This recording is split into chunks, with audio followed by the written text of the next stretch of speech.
The playbook was written in ink, or so they said. But the field changed the moment that we moved ahead. Circumstances shift, the shadows start to grow. In the script we memorize, it's time to let it go. I see the blitz coming, I see the pressure mount. But it's not how you start, it's the finish that will count. I'm the quarterback standing in the eye of the storm, shattering the silence, breaking every norm. Call the audible, change the line. We're stepping out of formation and into the design. From the wreckage of the plans we made, we found a light that will never fade. When the world goes dark and the silence lies, look to your brother, look in his eyes. We are the storm that clears the skies. Say it with your chest, together we rise. Together we rise, together we rise. Yeah, yeah. Together we rise. Yeah. Welcome to the sanctuary, the unscripted truth, where we peel back the layers and we rebuild the roof. No plutonium files needed to crack the code. Just honest conversation on this heavy road. Zero topics off the table, let the record show. This is the realest frequency that you will ever know. I'm scared too, yeah, I'll admit the fear, but courage only matters when the danger is near. So tune in, lock in, let the hours pass. We're building something solid that is built to last. It's 6 p.m. The sun is going down, but we are the kings of this unspoken town. They want us divided, they want us apart, but they underestimated the strength of this heart. We don't need a teleprompter to tell us who to be. We just need this moment.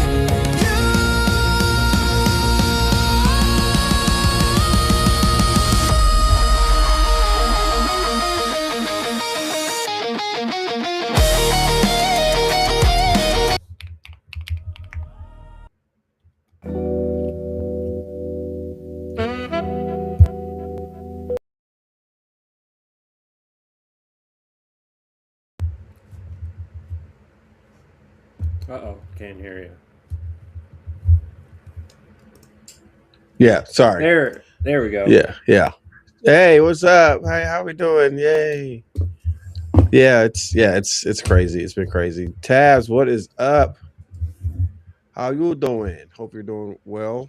It is good to see everybody. We are if you're just now tuning in, we are currently on Riverside right now. We had I had some issues that I was whatever. I was having some issues with StreamYard, having trouble getting logged in. It finally, I just said, you know what, enough's enough.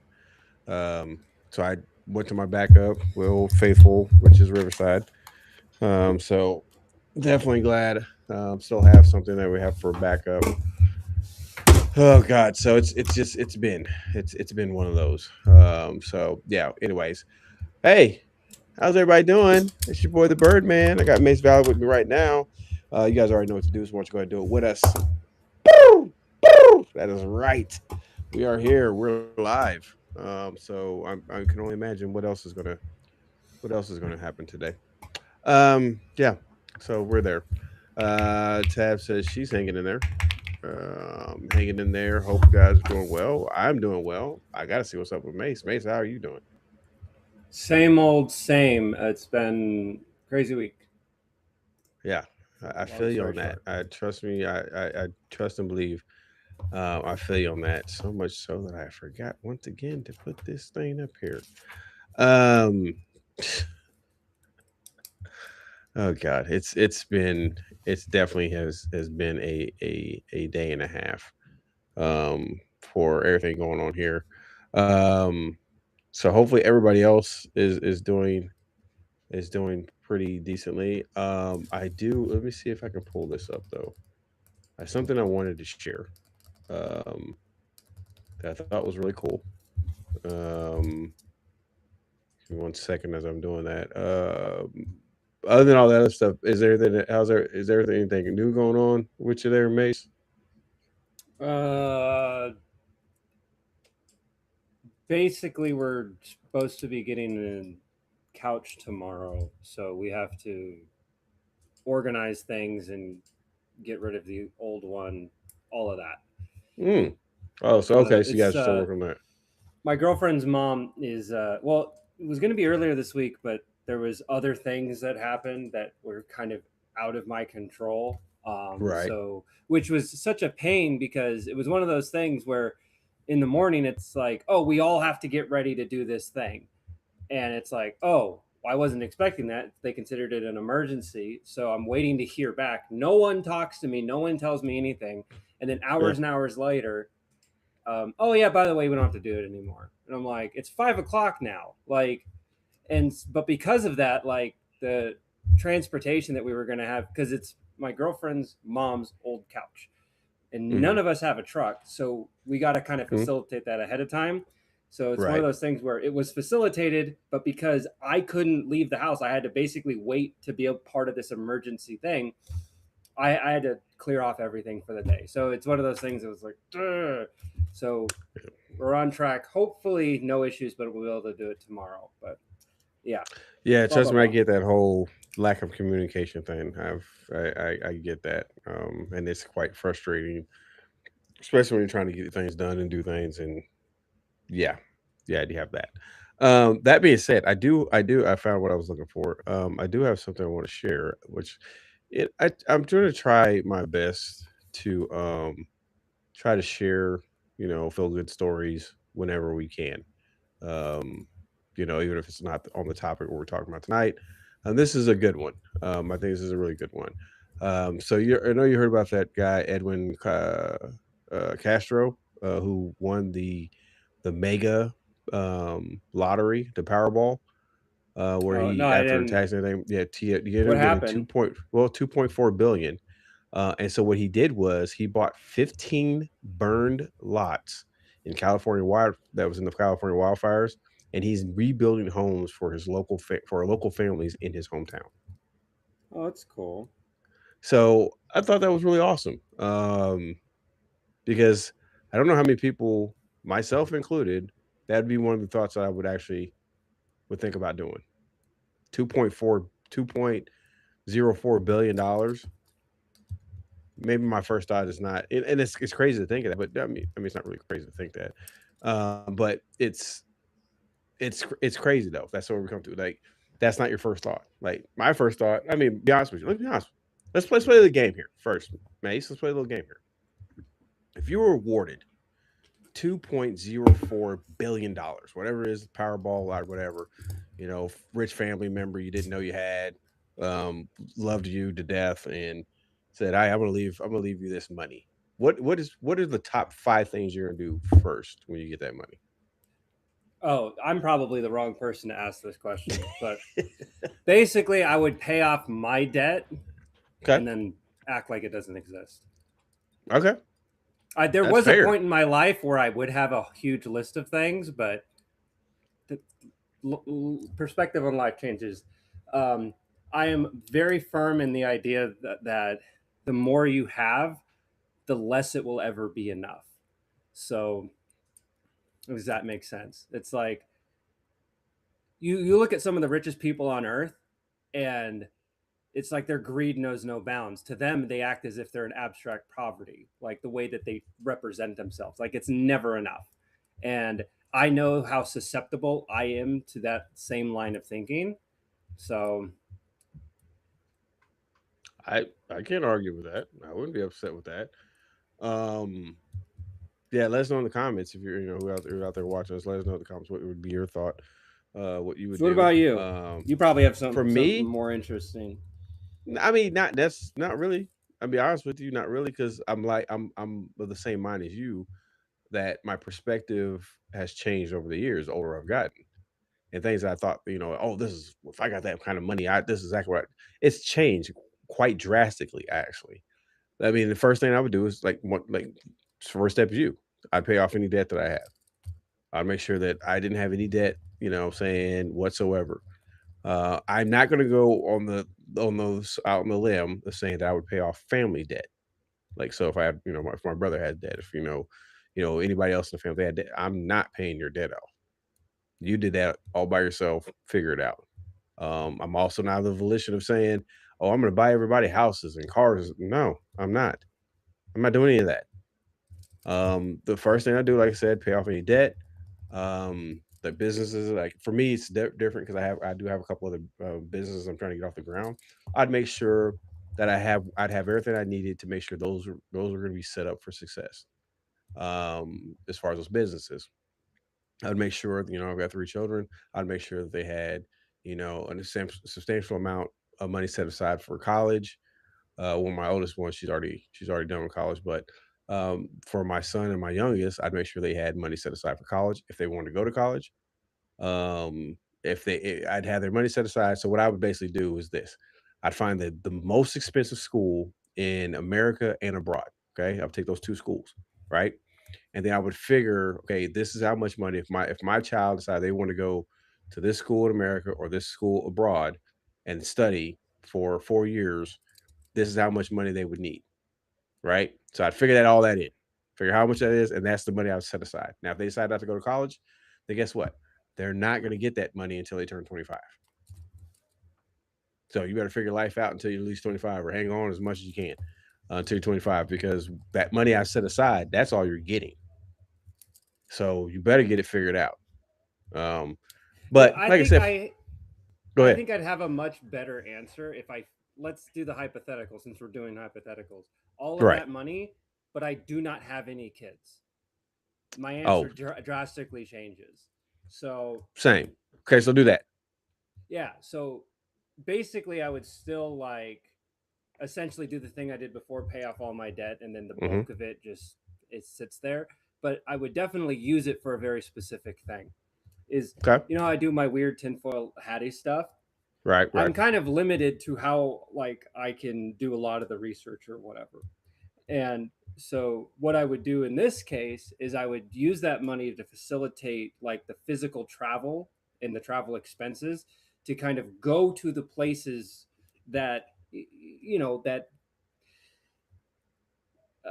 how do I explain this? So prime example. So when I do like a lot of the religious stuff, I look at really, really old texts and Mm. I try to Hmm. like see the source kind of thing. Okay, I know But where you're there's an going. extent that can go online, Yeah. right?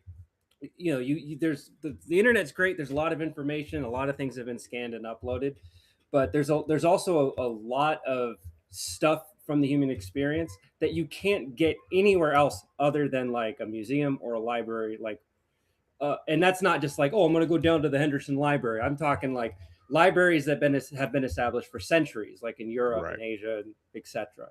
So being able to facilitate going to all of these different places to, as I do my dig through human history and like try to make sense of how everything got so screwed up, and I'd be able to physically be in these locations.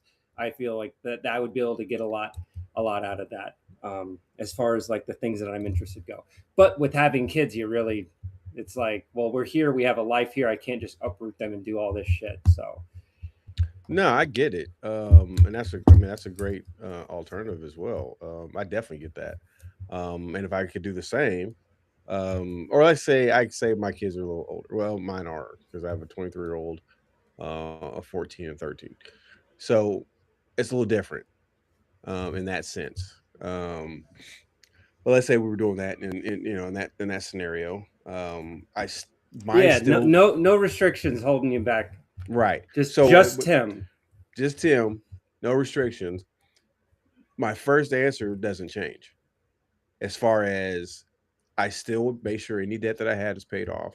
The businesses that I'm trying to operate, like with the t-shirt business, the basketball team stuff, even the podcast stuff, I'd make sure it's set up where I have equipment. I have, if I, for studio part for the podcast stuff, I have all that set up, ready to go. I have all that's ready, set up and ready to go and do everything I need to do. Um, I agree with you about the research part, though, being able to do stuff, because when we talk about the podcast stuff that we're doing, that would, I mean, do you understand how much that would elevate a lot of things that we talk about by being able to actually be able to get, on a plane, or in a car, and just drive to some of these places we talk about and actually interview people. You know what I'm saying? Actually be able to put that as part of the process of being able to do that. Actually, maybe hiring people to be part of the research team to help us research these topics we're talking about. Because then you can say, hey, we got a full-time research, team of maybe 3 or 4 people. It doesn't have to be a big one, but 3 or 4 people you can say you can hire full time to actually do all, help do all the research. while they're doing research, while you're going out and hitting these places and talking to these people about the topics you're going to be talking about. Like that changes a lot of things, right? But if I'm, like I said, once again, if it's just me, then another thing I'm gonna do is, instead of like saying, I'm setting that money apart aside for my children, like I was talking about. Now let's say now I'm taking that instead, that energy, that resource I'm gonna use for that, I'm pouring it into real estate. Because then I'm gonna sit there and say, hey, buy real estate, give some of these parties, maybe even maybe start even a project in which we're hitting certain cities or towns or whatever. We partner with construction crews, this and that, and we're on it in different places, different areas. We're building, not only are we building homeless shelters, but we're also building um, um, VOTEC centers to help these people get skills in today's market that they can actually go out and get jobs with. There's a lot of different things, man. I mean, like when I think about money like that, that's money that can really set you up. And to be honest with you, even in both scenarios, you can honestly, for me, I can combine both of those and still do what I want to. It's just tweaking that a little bit, maybe some other things. But yeah, it's just cool. I mean, it's just crazy. Yes, for those who are joining, we we have an episode we're doing, but there was a hypothetical I threw out. For those who don't know, I'll pull it back up as soon as I can. Give me a second. This gentleman, I forgot his name that quick. Um, I'll just pull it up.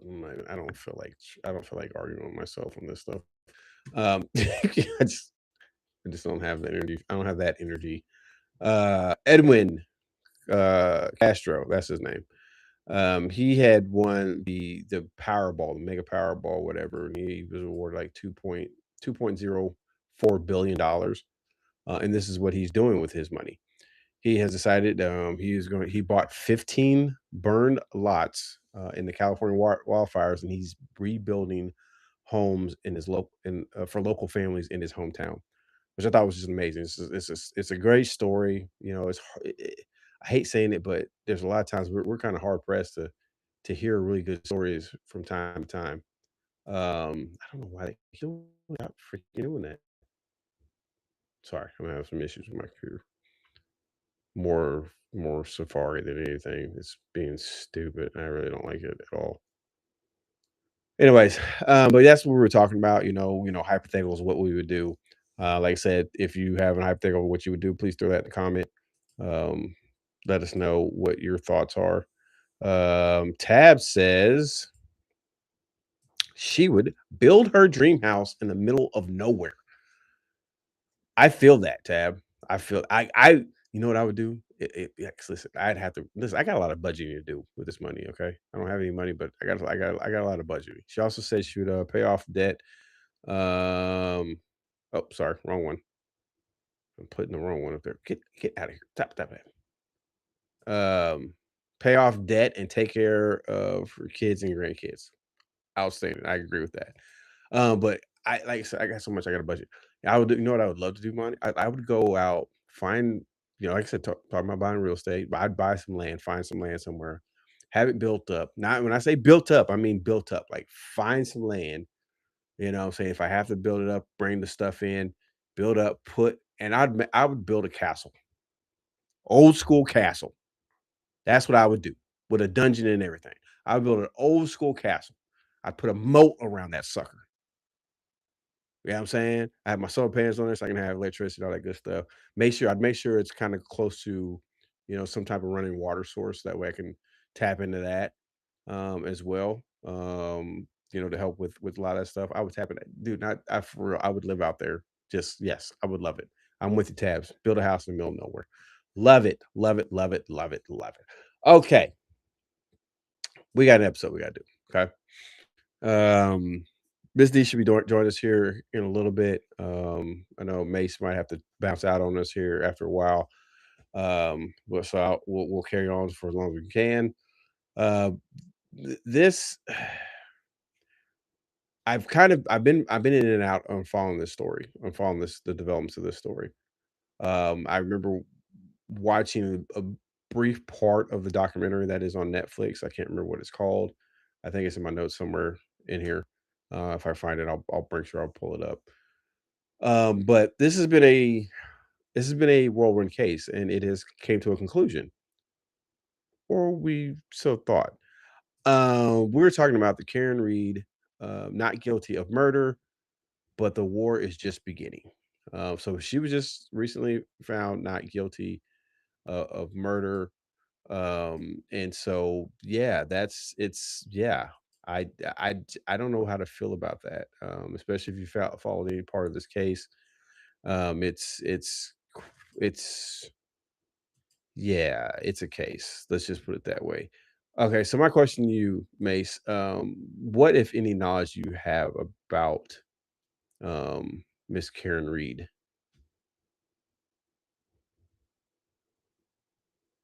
To make a long story short, yeah, it's very like if you pay any level of attention at all to any element of that case, it's very obvious that she is not guilty. And it's very evident that the people inside the house all know what happened that night.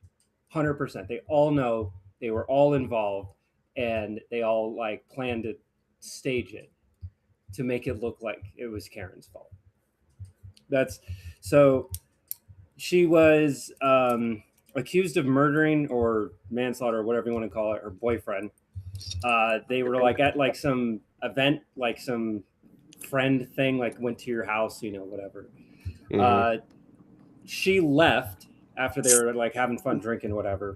Or she never actually went to the house. She went by there, and I guess they got into an argument because they had both been drinking.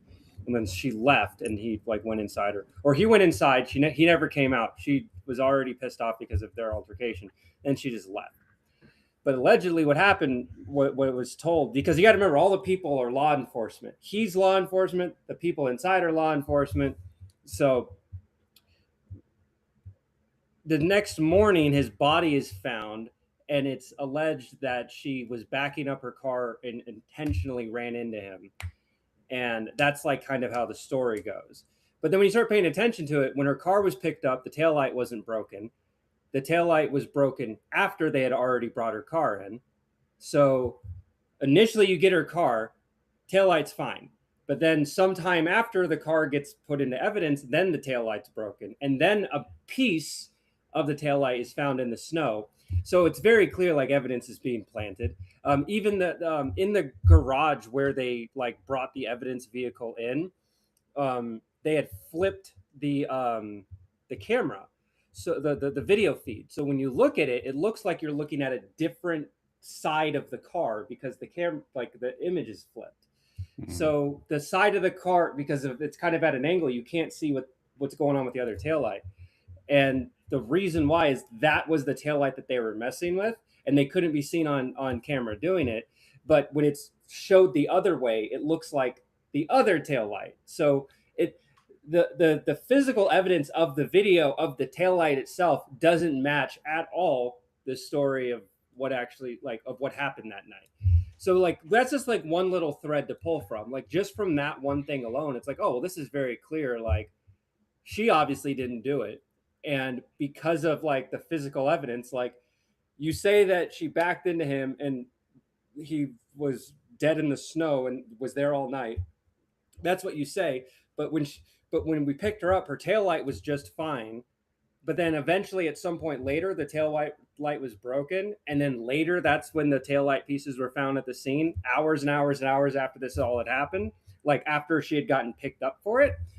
And so, like, you start to analyze it, and it makes no sense. And it does make a lot of sense that these are people in law enforcement that, like, they have access inside of like the department and everything, and they know people. And I, I'm one of those where it's like I always like kind of get the hyper specifics blurry, so it's just kind of like the overall idea I'm trying to Mhm. convey. Like that's why we love having Dee here because she does get really nitty gritty on the specifics. Yes. But that's like so that's just one thread to pull from. You could just look at the taillight situation, and the rest of the story kind of falls apart. There's a bunch of deleted from the people in the house. There's a bunch of deleted calls, a bunch of deleted texts. There were some calls that were done to people at very weird times for different lengths of time in the middle of the night. They even checked people's like Apple Watch, because that's one thing. You look at the Apple Watch, it sees all your movements. It shows biometric data, and you could see like people moving crazy around the house at a given point in time. So that would go to argue. It's like, why are these people moving around so erratically? Going up and down like stairs and like all these little things, right? It's because they're playing hide and blah. seek. Yeah. So I feel like I'm kind of just like throwing it all out there. But yeah, Karen Reed was accused of killing her boyfriend. And the interesting thing is there was 2 trials. The first one didn't work out very well. And then because the first one, there wasn't as much public attention on it. It was kind of because the whole thing is that they were hoping to just make it go away quietly, but she refused. She wanted it to go to trial. Well, when the evidence is brought before people, everyone raises their eyebrow. It's like, well, this story doesn't make sense. But the people, like the law enforcement guys that were there that night, that they are most likely the ones that did it. They have connections with upper echelon of law enforcement, like judges. I don't know if that's considered law enforcement, but like law upholders or whatever. Well, yeah. Judicial. So they have like. So that's another thing, is that the judge I remember the second time around was very clear, like she was like favoring these other guys over Karen Reed. And so it's so messy, but it's so blatant in our face. Once the media attention came on the second time around for the second trial, because the first one, mistrial or whatever, whatever happened in the first time around didn't work out. But even in the first one, she wasn't seen as, guilty, because when the jury looks at it, they're like, yeah, this ain't it. What are you talking about? She didn't do this. Like the way you're presenting the evidence to us, the way you're explaining the story beyond a reasonable doubt, there's no doubt she did not do it. And the powers that be that didn't want to get in trouble and get hemmed up for this, for something that they did do, they tried everything they could. They were hoping that she would get charged, she would just accept it for what it is and not fight against it, but she fought against it, which kind of made them all like, oh crap, we didn't think she was actually gonna proclaim her innocence, because that's the thing too, is a lot of people in law enforcement use all these fear tactics and emotionally and mentally break you down throughout this entire process, where you just want it to be over sooner rather than later. So you give false confessions, you cave, and all this stuff, and that happens quite a bit in this country. And that's why like law enforcement as a whole is kind of seen more as like an organized gang, because of how they operate. They completely abuse the power. Anyway, blah blah blah. Yeah, no, I mean that's perfectly true. I mean that's 100%. And that reason why it's kind of viewed that way. And the thing is people understand. I mean, yes, the police are there to help to serve and protect, 100%. And the ones that are doing their job, they do a phenomenal job, and I will never take away from those. But understand, even the ones that are doing their job, they are trained to lie. They're trained to lie to you. They're trained to do that to get you to get you to start talking, or get you to incriminate yourself. I mean, that's just, and that's not just me saying that. I actually got was sent a video today from there was somebody who went to a complete police convention in Chicago, and the things that they were teaching or they were talking about, and the instructors were telling these guys and stuff like that, or the men and women, um, it's crazy. At some point in time, we might do an episode on it, but it's crazy. And to sit there and say, they're not, they're just, no. I mean, let's be honest. That's what they're trained to do. So that's why they always tell you it's beyond imperative you exercise your Fifth Amendment. And they'll even go so far as, well, if you don't talk to us, that just shows you're not cooperating, and and the judge is gonna remember that during your trial. Okay, whatever. Let the judge and the jury, let them remember that during my trial. Because the right to free speech also includes silence. Yes, silence is a great form of free speech. It's like totally free, and like no one has to worry about paying for it or listening to it. But yeah, that's why I tell somebody quickly, hey, if you do get yourself in some, don't make it worse. Just comply is what you comply with, but don't just shut up. Just shut your mouth. Don't say anything.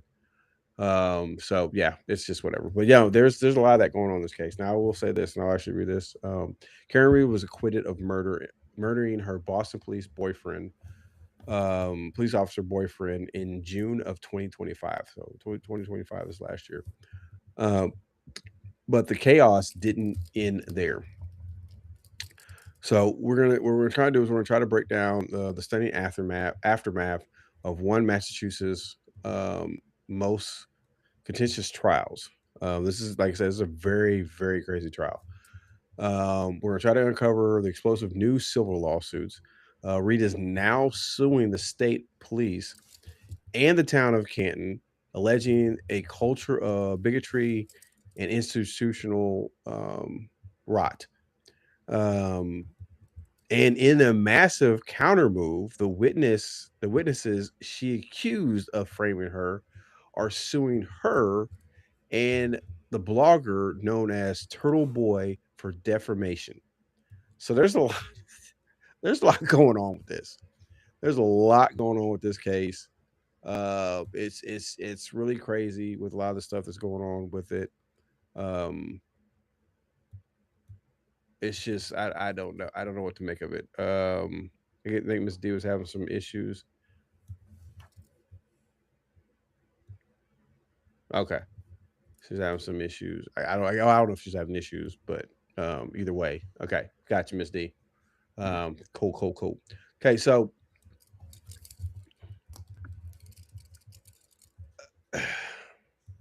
now this case has been going on quite some time.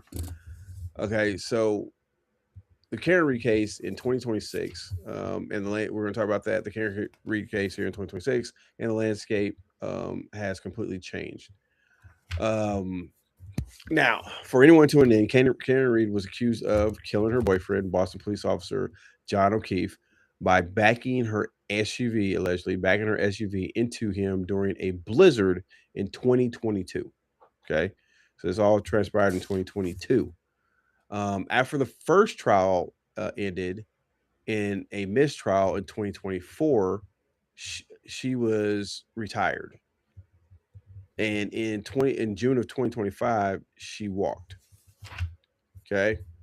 Not guilty of murder, not guilty of manslaughter, but she was convicted of a misdemeanor operating under an influence of liquor. Now, I, I don't, you know what? I'm gonna do this. How about this? I'm gonna pull this up, and I'm gonna share this in the, I'm gonna share this in the comments. This as soon as this stuff gets off my face, get over. Yeah. I love live shows. Put this in the chat. There we go. So you can definitely check that out. This part of the article. This one's from I think it was USA Today. I think it's, yeah. So this is from the USA Today article. I'm not signing in. I'm not doing that stupid stuff. And actually, let me pull, because this one is, I think, the USA Today one. Yeah, here we go. I'll pull up the NBC News one. Listen, stop. Oh my God, this is so stupid. There we go. I'll pull that one up because that USA Today one is not. It's asking you to sign in and create an account, all that crap, and we're not doing all that stuff. We're not doing that to our peoples. Okay, Birdman Show here. We're trying to look out for you guys. All right. I know it's a long one. I don't know how it shows up in the chat on Facebook. I mean YouTube. But yeah, there it is. I don't know how that's going to show up on there. Holy crap! That's Jesus. That's a long, weird one. Okay. Yeah, I'm not doing all that. Anyways, but I'll pull that up because some of the stuff we're going to be talking about, they're going to have some of the legal terms and all that stuff, and other things like that in there. So I don't want to like misquote some things. So I like to give everybody opportunity to be able to look that kind of stuff up. So when you hear that first part of that, they're amazed. The fact that she walked out, she was not guilty of murder, she was not guilty of manslaughter, but they've been convicted of a misdemeanor operating under the influence of liquor. When you hear that, what's some of your first thoughts? Well, they just want to go after her for anything and everything. So they, which it's all like, I think we had mentioned this in like one of our last shows, kind of like how they divvy out like charges and stuff. So it feels like it is fitting, because if she was drinking and driving, then you can't really like deny that element of it. So it's like, hey, I mean, that did happen, but not these other things. But it's like one of those things where they're trying to like throw everything that they can, so at least they can get her on something. So, and it kind of in the hopes that, well, if she did this one thing, that the fact that she's guilty of this one thing might convince people that that thing that she's guilty for is connected to the other stuff. So like, oh, she was intoxicated, she was driving impaired. So because of that, it stands more to reason that she also did these other things. Mhm. I mean, yeah, there's definitely, and that's the one of those things. It's one of those things that they might try to, and I think we've talked about this on a couple other cases where sometimes prosecutors will go after a one conviction or something because they know if they can get you on that, they maybe looking to hold you long enough to where they can go do some more investigating, hopefully find some more things that they can hold you on and do all that stuff. And police are they're the same way when it comes to that stuff. Let's hold you on this. Let's say you littered or something. Oh, we could hold you for 48 hours for that. And while they're doing that, they're working frantically to find more evidence to convict you of the other crime they really want to get you of. And I don't know how many times I've seen that on court cases or first 48 or something else like that. Well, they'll bring somebody in on a warrant or something else that is really minor, but because it is in existence, they can bring you in for that while they do everything else. So yeah, I agree with you on that. Um, Now the thing is the OUI conviction just ended with her in her probation in June of this year. So her probation for that was up in June of this year. But while her probation is over, the legal war is only getting hotter. Okay. So let's get into this like seemingly like civil war type thing that's going on here, because that's where the action is now. All right, Reed is not going away. She said on the Today Show back in June, and I quote, "I couldn't just go back to life as it was. I have to continue fighting for justice." And she is fighting. Okay, so I'm gonna pull that up to talk about that. So okay, I say make sure I give you the quote. Someone put that in the chat. There's gonna be a running theme here. We come with stuff. What am I putting? Where am I putting it at? I'm putting it in the chat. There we go. All right, we're putting that stuff in there. All right. That other one ever show up? Okay, yeah, it did. Oh no, the NBC News one didn't show up. Oh, don't tell me. Don't tell me. Let's see. Let's see. I'm gonna try. I want to see some because I want to try because that's a little weird that didn't show up, and that was right. That's right before this one and right after the other one I posted already. So let's see some. Let's play a little game here. Let's play a little game here. Oh, so are we getting blocked? Is NBC News getting blocked on here? It might be. Wow, that's interesting. I'll have to pay attention to that. Okay, that's interesting because I put a link just like the other two that you see in the chat over on YouTube. I put a link in there, and neither one of the one that's actually in between those two is not popping up.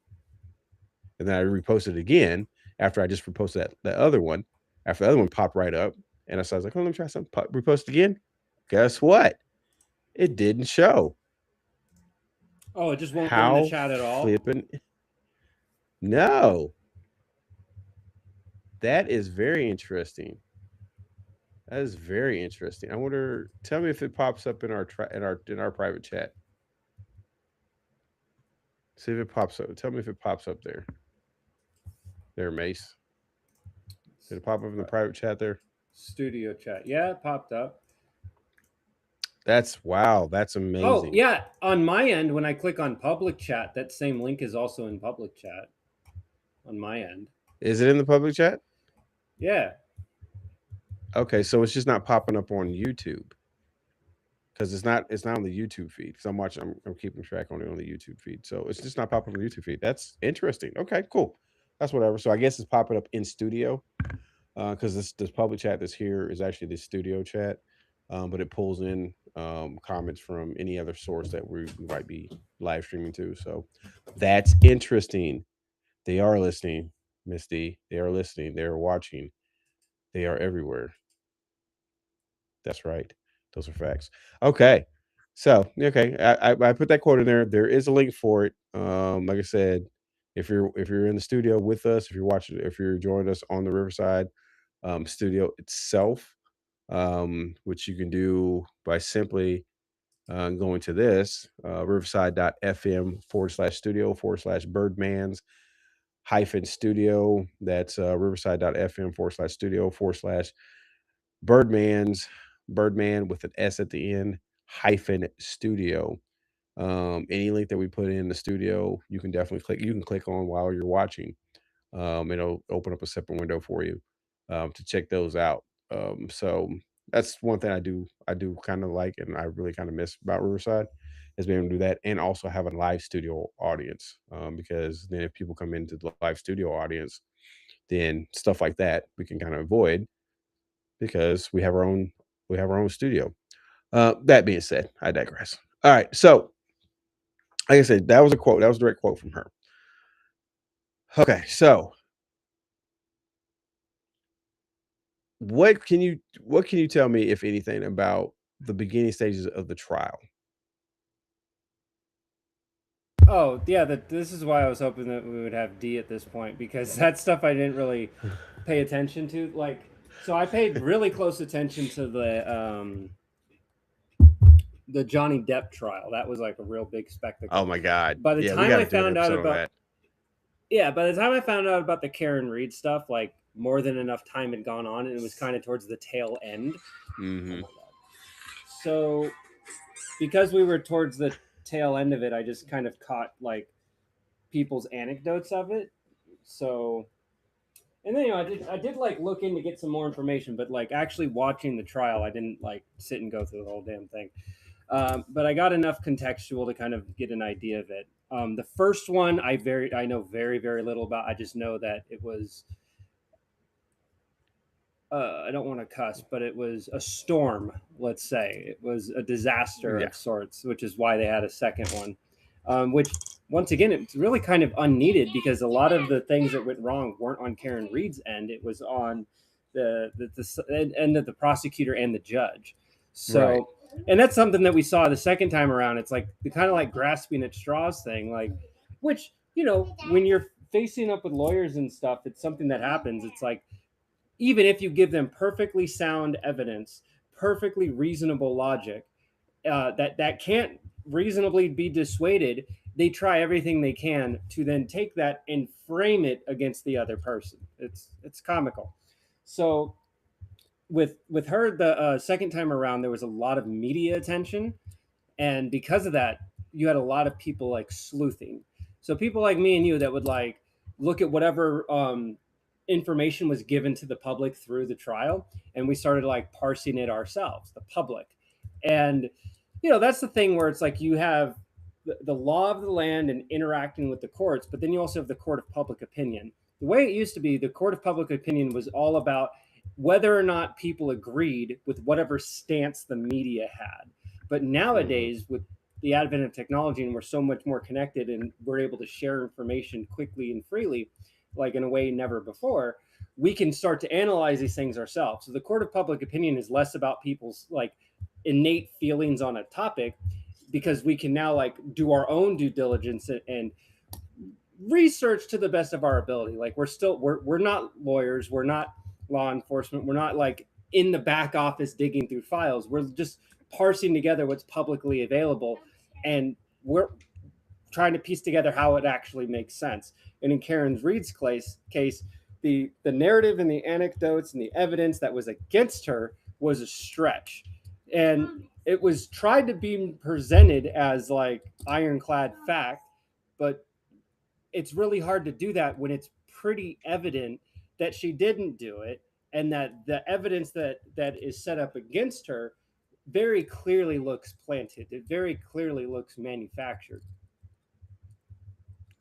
Yeah, I think that's what like the biggest problem with a lot of this is that like you just said, it just clearly looks like it's manufactured. Especially going back to your point when you talked about her car being impounded and taken into the evidence, and the fact that okay, once they were able to actually tell the fact that they flipped the footage, which I'm trying to remember how they was it. Did they look at the clock, or I'm trying to remember. I vaguely, and I don't. It's not in my. I know it's not in my notes. It was something dumb and obvious.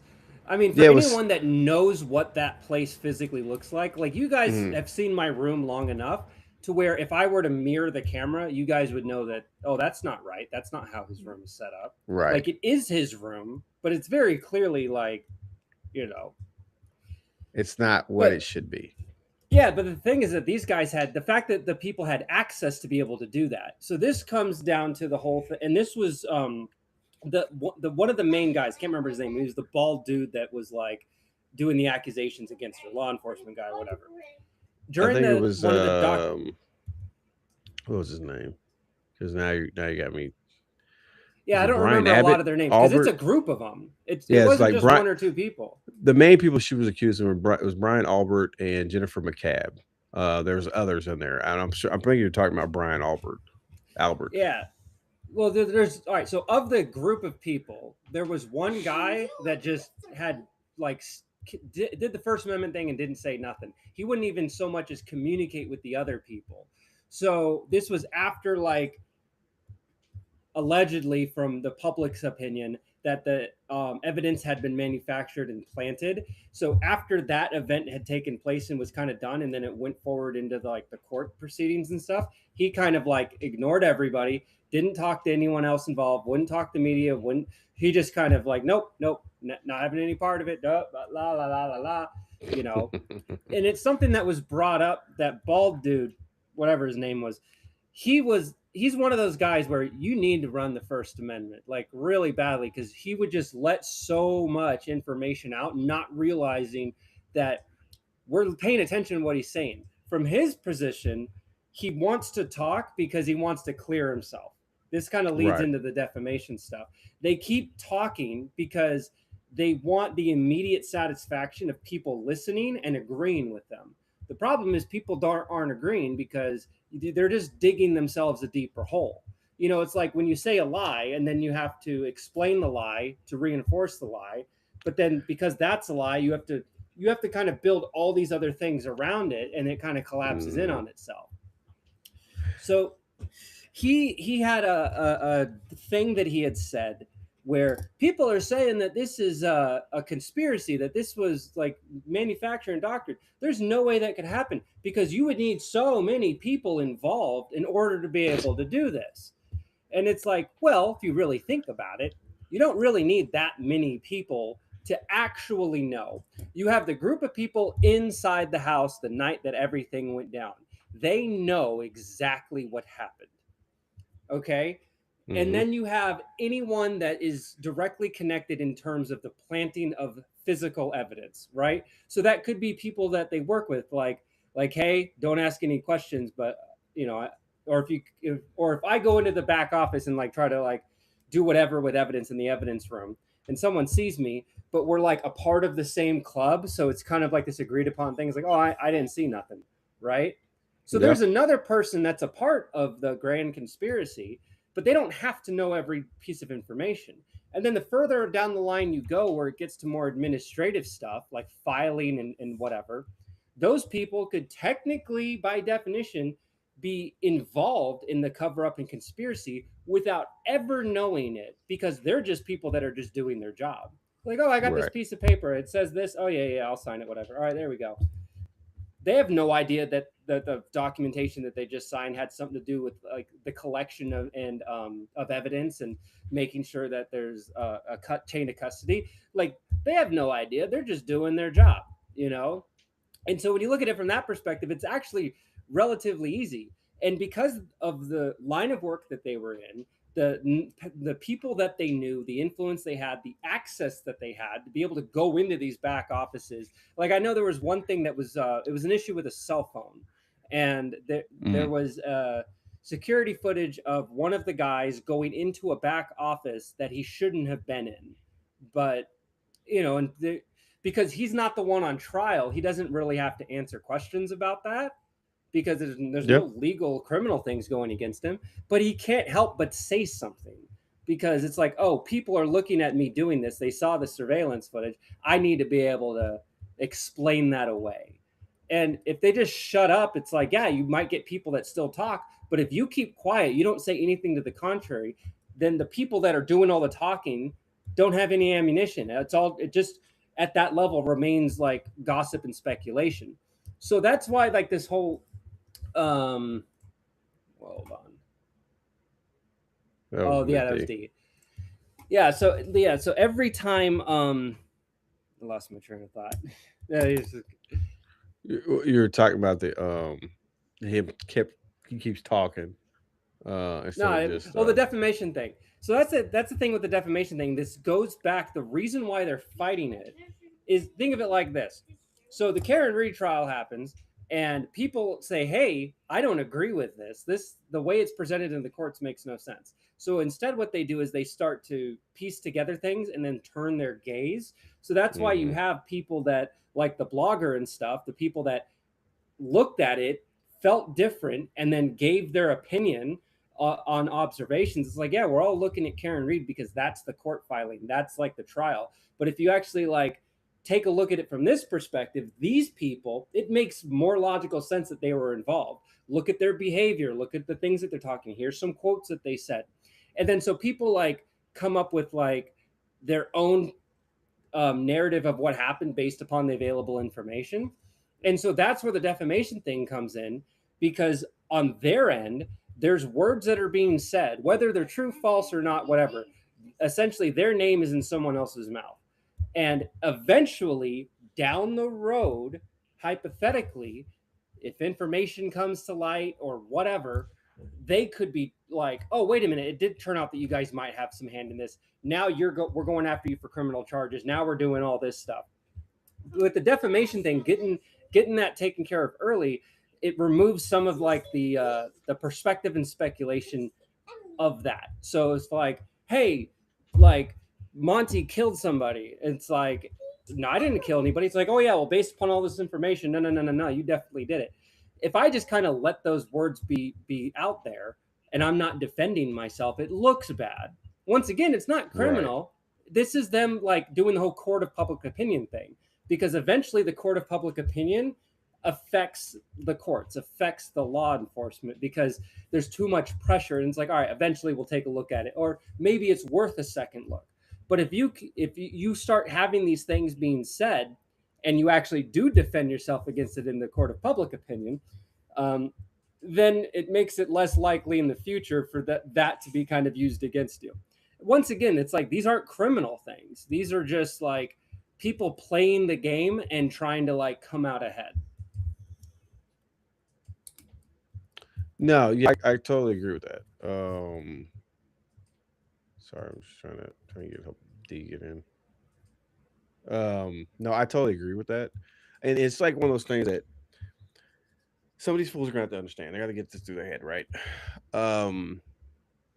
Sometimes if you're just patient, you know what I'm saying? Patient. Like, you can address some things, but it's one of those things where like anybody will tell you, only volunteer information when it's needed. You know, like if you have to answer a question or, you know, something like that. But if you're just out there talking and you just keep talking, and like they might ask you one question and then here you are, you're answering 5 questions down the road that they haven't asked yet. You're just giving the information out. Now they're able to take what you're getting, what you're asking, and or what you're saying, and now they're able to take that and turn it into something different. Like, old boy just needs to shut up. He just needs to shut up. I agree with you, Miss D. How you doing there? Better now. Jeez, that took forever. Yeah, what the heck was going on? I don't know. It's been a long time since I've used Riverside, so maybe it just, Yeah, I don't know. Last yeah, time I it's used Riverside, I was on my laptop too. oh yeah, that's true. Yeah, so it's been a while. I listen. I really do like Riverside. I like Riverside a lot. The editing tools on it is phenomenal. Heck, I don't even have to worry about really uploading to Spotify. It does all that stuff for me. So that's one thing I do like, and I kind of miss about Riverside. And you can do But the shorts and stuff too, right? yeah, it makes all those clips for me. Like it kind of does that for with Streamyard, but Streamyard only gives you X. They only give you a few. Riverside, it's they give you like up to 10. But you can also create your own clips on there as well. So it does a lot more. It's not extra for me. It's not I don't have to pay extra for storage, which is what I love about it because it's definitely it's like fully cloud based. I don't have to worry about paying for extra storage, even uploading like the videos that I have, like we do for the commercials stuff like that.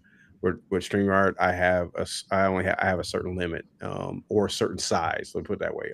It only lets me do a certain size of video, and so therefore I have to go back in some cases. And I've had like with the intro, I had to cut that down and do some other things in order to make it fit where I can actually put it in there. So it's a little yeah, but with Riverside, I don't have to worry about that. Um, so I don't know. And I think the only reason why we really left Riverside because I think I was having some issues. I think it was there was issues with Riverside, but come to find out what was that it was the new features they were adding and they were having issues. So I kind of threw everything off. So I know for us, we switch. I switched the studio up quite a bit as far as what platform we use. It doesn't really matter in the end, as long as as long as people watching, we have good video, good audio. We're able to do the show. It is nothing changes for them because it's going to be on the same platform. It's going to be on YouTube.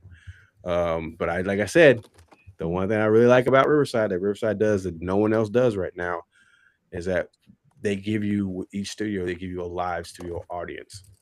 So I can share out the link direct, and it goes takes everybody directly to Riverside as a audience member, and then that gives us the ability to do live call-ins. So if we do something and we say, "Hey, we're going to open this part up to the chat, or we'll open this up," they can actually, if they're on a laptop or a desktop, they can actually click on that and they can actually join the show live as if they were actually in the studio. So that's pretty good. Anyways, other than that, how are you doing, ma'am? Doing all right. It was a long day. Productive, very Okay. productive day, but it was long. All right. So Well, that's good. That's good. That's good. Everything. I mean, you said like you said, it was a productive day there at work. mhm. So I mean, that's definitely good. How much longer you have to your home? I just I just parked my car. I'm home. Oh, snap. Okay. All right. Well, I'll tell you how we do this. Let's get your insights first on this case. Like, when did you first hear about it? And then kind of talk about the first case a little, or the first trial a little bit, if you want All to. right. And then I'll kind of let you do that. And then what we'll do is we'll take a commercial break. We'll do two commercials, and that way we'll give you a little Mhm. time to get inside if you want to. Sure. So So go ahead. So with this case, I didn't do a full deep dive into this case, and I know that you've touched on this case in prior seasons. Hmm. However, again, it's a fairly local case. Canton, Mass is not that far from me. Um, and anytime that something comes up with law enforcement, kind of pricks my ears up a little bit because of my husband. So I kind of pay attention a little closer to those things. Hmm. Um, and like May said earlier, when you get wrapped up in like the whole Johnny Depp thing, the Karen Reed case kind of got, you know, swept under the rug a bit Yeah. because you had this national case going on that everybody was paying attention to. And I am definitely a sucker for any Johnny Depp story. So Listen, I'm gonna tell you, I was enthralled. Mhm. Like I was Yeah. enthralled. Like, first of all, I'm a huge Johnny Mhm. Depp fan. That's number one. Number two, Yep. I had no idea who Amber Heard even was. Never heard her name before. However, Yep. come to find out, she was the lead actress in one of my favorite movies with Nicolas Cage, Drive Angry. And I had no, Yeah. I didn't even know who She's that was. You said what? so she's been in quite a bit too. Yeah, I mean, I didn't realize she was in Mhm. Aquaman. I know she played her in Aquaman. I didn't realize that either. Matter of fact, that Mhm. role was going on Mhm. during this. There was a Mhm. couple other movies she played in. I think I've watched. I can't remember which ones they are now, but yeah, I love Drive Angry. That I thought that was that. It was such a crazy movie. It was one of those Mhm. Nicolas Cage movies, but it was such a crazy movie. But I freaking loved it. What are you gonna say, Mace? Oh, I'm just thinking of that case. There's so many like unhinged quips from it. Like she's crying and she's like, "He convinced the world he had scissors for fingers." What? He's an actor. What are you talking about? But you're talking about the freaking Edward Scissorhands, man. Oh my god, I freaking loved it. I mean, I was glued to my TV because it was on YouTube, and I was like, "This is awesome!" And like every time Daz was came home from work, I'd be in the bedroom and or in my office, and it's playing. And there was even it was listen. Let me tell you how bad it was, Miss D. I'm sorry, I'm gonna let you finish. I promise. But let me tell you how bad it was. Okay, this is how bad it was. So, for anybody, if you have seen my setup, if you haven't, whatever, I've got basically when I have my laptop in here, I have my laptop that sits over here that's connected Yes. to a monitor. So it gives me a dual screen for that one. I have my desktop that's right here, that I have a screen right here that I'm, kind of viewing the studio here. And I have another screen off to the side. So I have a monitor for that as well.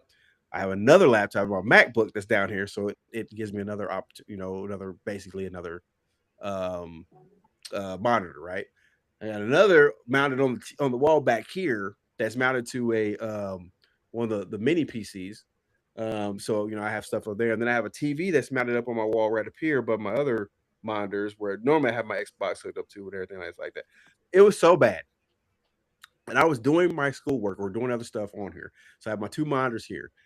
My laptop that was over here was watching it on YouTube. Okay, Mhm. I had my Xbox. I have YouTube TV, so I was on freaking because they would have the analysis and stuff like on C-SPAN and stuff like. So I was watching or whatever it was. I was watching that crap on there. On the back one, I had it playing on there, and then on my TV in the bedroom, the 75-inch in the bedroom mounted on the wall, I had it on YouTube TV in there on watching on there too. Watching on YouTube, I had it everywhere. So that way, if I had to leave the room or leave somewhere, if I turned around because I had to get something off this desk, I can look up at the TV up here, so I wasn't missing anything, even though I could hear it. You know what I'm saying? I could hear it. I'm like, oh, okay, cool. Then I can turn back around real quick and see it up there. Then if I had to get up, like I can see, where I'm sitting right now, I can see my TV that's in the bedroom. So if I had to get up or anything, I can get up and immediately fix my eyes on the TV and walk out my office. So that way, if I'm in the bedroom, I'm doing whatever I'm able to do. And it was bad. It was bad. It was freaking bad. Freaking bad. I was addicted. I had to check myself into rehab after the case was over. Mm. There was so many people like me. I didn't realize I made lifelong friends. And I'm much better for it. Did you share a Anyways, mega pint with them? I did. We did. We Okay. shared mega pints. We talked Mhm. about treasure, being out to Mhm. sea. Mhm. We did a lot of Pirates of the Caribbean stuff. So it was great. It was great. Um, I feel much better. Like I said, lifelong friends. Go ahead, Miss D. Gee, how do I follow that up? Actually, though, it does. There is a bit of a connection though, because during the Karen Reed case, a lot of the evidence in the first trial was Whoa, circumcised. not no, not circumcised, circumstantial, Right. Okay. and there was a lot of hearsay. Yep. Yep. So because they talked about a phone call at 2 in the morning where they heard Karen Reed say, "I hit him, I hit him, I hit him." But the they're asking witnesses to testify on a phone conversation about a phone conversation. Then you've got the whole, they didn't find damage on her taillight, but they found damage on her husband's taillight or fiance or whatever he was. And they found fragments of the taillight in his skin on the autopsy report. And then also on the autopsy report, it was stated that he went into the home and was attacked by one of the dogs. And everybody's saying, no, he never went into the home. So where did he get all of those marks on his arms that are in the autopsy report? Didn't they put the dog So- down or something stupid like that? Or got rid of it? I didn't get that far. Yeah, I think they got rid of it. I don't know if they put it down or not. I didn't go that far into it, but it just, I mean, I back the blue. I love my police officers, but there is a lot of corruption in the thin blue line. You add on to the fact that you weren't just talking about county cops. These were state police officers. And all of the first responders that were there, for starters, how is it that nobody noticed that he was missing, but his car was still there? We're talking like elite of the elite on state police departments were supposedly there, and nobody noticed. Supposedly. Mm-hmm. That's Right. the key. So, yeah, and it's all alleged. But knowing that type of brotherhood and camaraderie between officers, I mean, there's a Lori list for a reason. These guys will cover each other's backsides, whether it's right or wrong,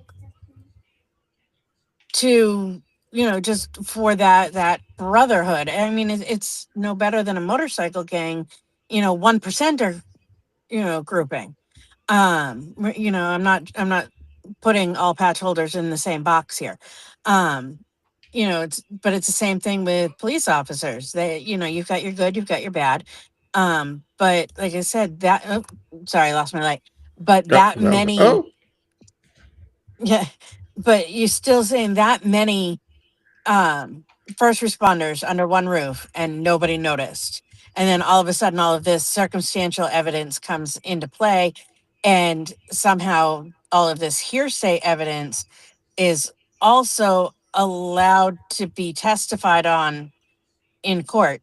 No wonder why the jury was in a complete deadlock. They could not vote unanimously on her being guilty or not guilty. Yeah, it makes it difficult when you really look at it. When you look at it like that, when you really try to break things down, it makes it kind of difficult. And understand something. I'm with you there, Miss D. I love our men and women in law enforcement. I do. But I think everybody needs to understand something when it comes to this. If you can't acknowledge that there are extremely, lack of a better word, piss poor officers that are out there that blatantly are not doing their job and don't care about anything else, then if we can't at least agree on that, then it's hard for us to acknowledge the ones that are actually doing their job and doing it well. This is no different than any other job or any other part. Mason and I experienced that in the military. Saying you had officers and leadership that was really good, but then you had a vast majority of them, or I'm not gonna say, well, in the military I can say that vast majority of them that were just not. They were horrible. They never should have been. They never should have even been able to take the oath. They never should have been able to put that uniform on. They should never been in a position where they were over other soldiers. It's no different. This is that in that part where I could definitely speak on. I feel it's similar when it comes to law enforcement. You know what I'm saying? I've never been an officer. You know what I'm saying? I've never went down that route. But there are a lot of correlations. And if you don't believe me, why don't you go and poll one of your local precincts and find out how many officers that are on the force now are prior military. Okay, so there's a reason why there's a lot of us that go from being in the military to go into law enforcement. It's similarly structured, and there's a lot of similarities as far as even when it comes to leadership and the good old boys and are sticking up for your soldier, your fellow soldier, your fellow officer. That stuff, the same stuff we're talking about in this case with these officers and what they're doing is the same stuff I know I experienced, and I can safely say Mason probably experienced as well during his military career when it comes to that. So I definitely feel like I can speak on that aspect of that part of it. And the thing is, this is something that goes on. This is something that it's part of this country. All right, it is. And I think a lot of our problem is a lot of us won't acknowledge that. We just continually think that it just doesn't happen, or somebody's just, oh, you're just being paranoid, or maybe, and I hear this quite a bit. Well, maybe if you didn't do things that were suspicious, then or carried yourself in a certain way, then maybe you wouldn't have those bad encounters. Understand something. I quite literally have never had a negative encounter with law enforcement, even when I was doing stuff wrong and I got busted for something. I still never had a negative encounter with them. Number one, I was like, if I got busted for something, yeah. He's like, hey, I said, yeah, I did that, bro. I did it, man. You're right. I know I should have done it. I thought about it, but then I was like, yeah, I'm gonna go ahead and do it. And we always had a funny interaction. And yeah, I still got in trouble, but it still wasn't it wasn't like, oh my god, they slammed me against the car and this is that. Like, first of all, I'm not stupid enough to compound the situation. If I know I'm wrong, I'm wrong. They caught me. All right, it is what it is. And that's how it was. Birdman ain't like that no more. Okay. Birdman turn off new leaf. You know what I'm saying? You know what I'm saying? The feathers got a little different. You know what I'm saying? I'm flying a little differently. You know what I'm saying? So Birdman don't do that no more. Yeah, I'm saying shout out to the law enforcement out there. Anyways, but yeah, there's a lot of that stuff going on here in this one. I'll tell you what we're gonna do. Let's because I promised we're gonna take a commercial break. So let's take a commercial break. We're gonna hear from let's hear from W Energy. No, I don't want to play that one. I don't like that one. We're gonna hear from W Energy Drinks, and we're gonna hear from Tri-State 66ers. So we'll be right back right after layups.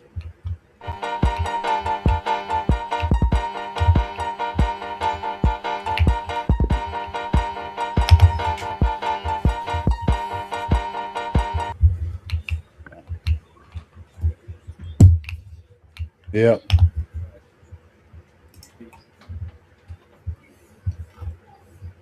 Drop. Gotcha.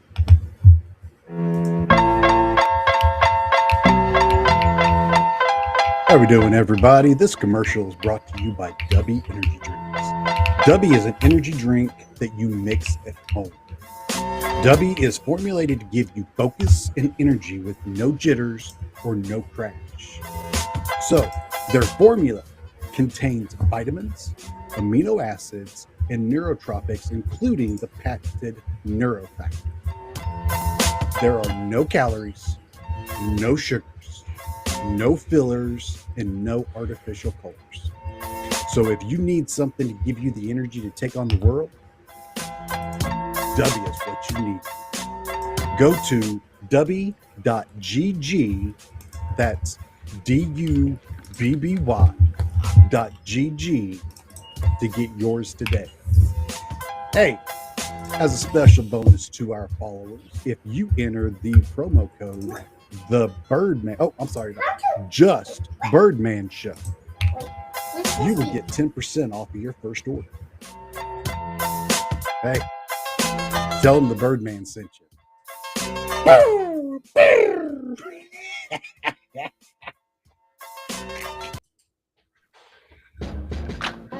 That's right, 66er Nation.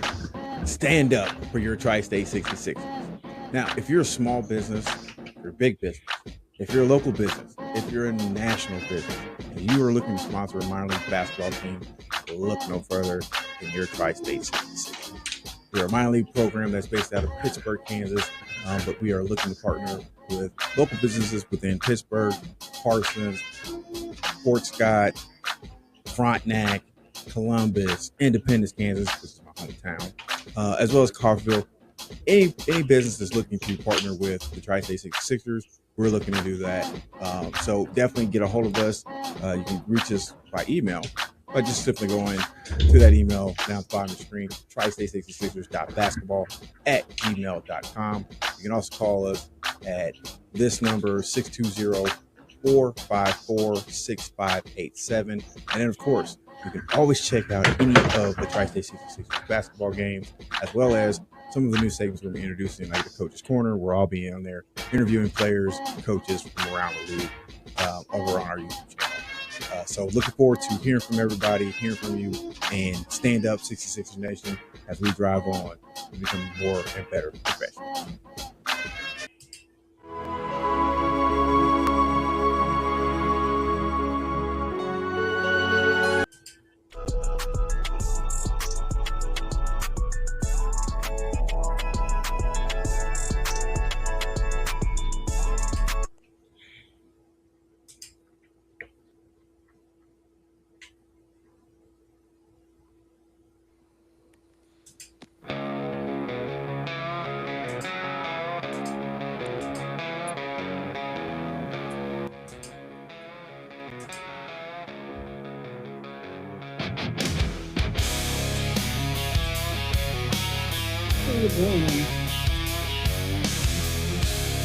That was freaking weird.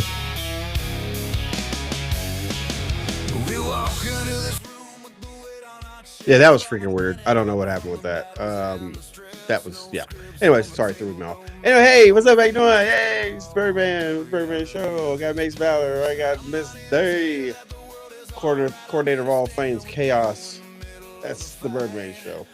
Oh, that's just Birdman Studios in general. Anyways, what is up, everybody? How you doing? You guys already know what to do. So why don't you go ahead and do it with us? Hit him, Miss D. Good call. Oh, I was like, what the, did I hear a dog bark? Yeah, that was Valkyrie. Hey, Okay. Valkyrie. Okay, I was like, I was like, hey, what? Wrong show. Tim, I gotta say though, on my end of the studio, it just says media board. I'm not seeing the three of us on the thing. Really? Yeah. Oh, okay. Well, the live feed it shows all three of us. Well, So I'm looking at it on YouTube. What the heck? Yeah, that's part of the weird thing. Okay, so when I played that last one with the Let's Fly, it like was stuck there. And then I had to go in and physically turn it off. And then everything popped back up. Like, so I'm looking at the live feed right now on YouTube, and we're all on there. So that's freaking, yeah, okay, that's awesome. Okay. Maybe that was another one of the reasons why we kind of stopped messing with Riverside. Anyways. Okay, so we're talking about this case here. We're talking about Karen Reed, not guilty of murder, but the war is just beginning. Okay, so my question is, let me ask you guys both this question. I'll start with you, Mace. When you look at that title, especially that last part, the war is just beginning.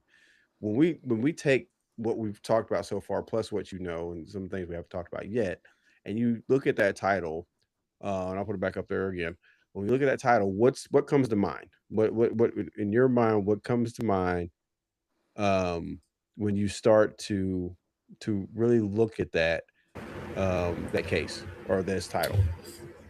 Well, yeah, it's a little bit twofold. There's the individual and the community element of it.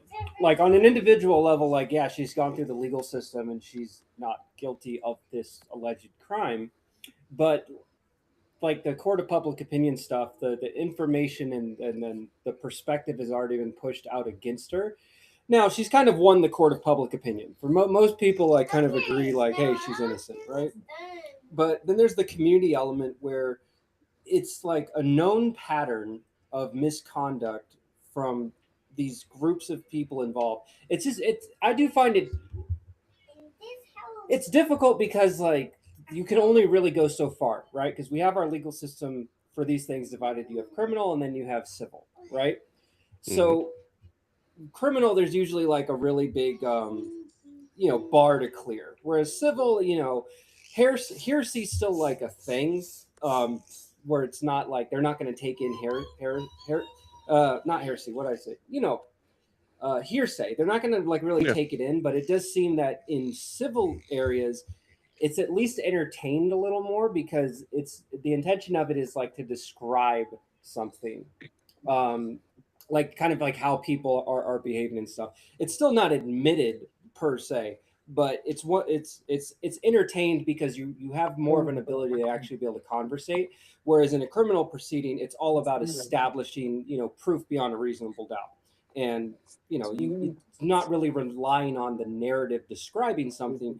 You're relying on whatever you're representing to kind of like speak for itself. So on the community element, she's got a really uphill battle because, yeah, we could all say in the court of public opinion, like we all kind of like agree, like there's like a most likely who actually did this, and we could essentially point the finger, but there's not really anything tangible enough to pursue those individuals with criminality. So then on the same note, it's kind of hard to go against those individuals civilly because the real issue that would be against them would be criminal. So it's messy. So you kind of go over the institution, right? Which is you go after the organization, the building, the establishment that facilitated these people to behave the way in which they did. It's kind of like if I go to a fast food restaurant and an employee chucks a hamburger at my face, yeah, that person, that individual personally like did the event, but I'm much more likely to win in court if I go against McDonald's, the institution, the corporation, as opposed to the individual. Because even if I did go after the individual for whatever civil thing, I know, they know, everyone knows, not much is going to come out of it. But if you go after the institution, then not only are things taken a little bit more seriously, but then there's a more thorough path towards any kind of rectification, whether it be monetary or it seems like with her, it's like because it's such a broad scale thing, she seems to like be the kind of person where it's like it's not just what can I get out of it. It's I have to kind of essentially use this position in my life to fall on the sword so this type of event doesn't happen to anyone else. So that's kind of where the war is. Yeah, and you bring that interesting point of like with the whole McDonald's analogy. I mean, it's like that whole thing with the I don't know if it's a guy or a girl, end up getting burned like Oh, the like coffee. second or third, yeah, second or third degree burns. That coffee is ridiculously hot. Okay, so I don't know who's over there messing with the controls on there, but that stuff has always been ridiculously hot. Like seriously, you think I'm going to take that coffee? I'm driving to freaking Houston to jump on a freaking space shuttle to go into space or something. I need to make sure my coffee stays hot for long enough till I get into space. Like, holy crap. Like, I could have, Satan himself came up from hell and sent his coffee back because it was too freaking hot. Like, that makes no sense, McDonald's. Are you using a lava to heat your freaking coffee up? What the freak is going I'm sorry. Anyways, Miss D. Sorry, I have a problem with McDonald's and their coffee. Miss D. Yeah.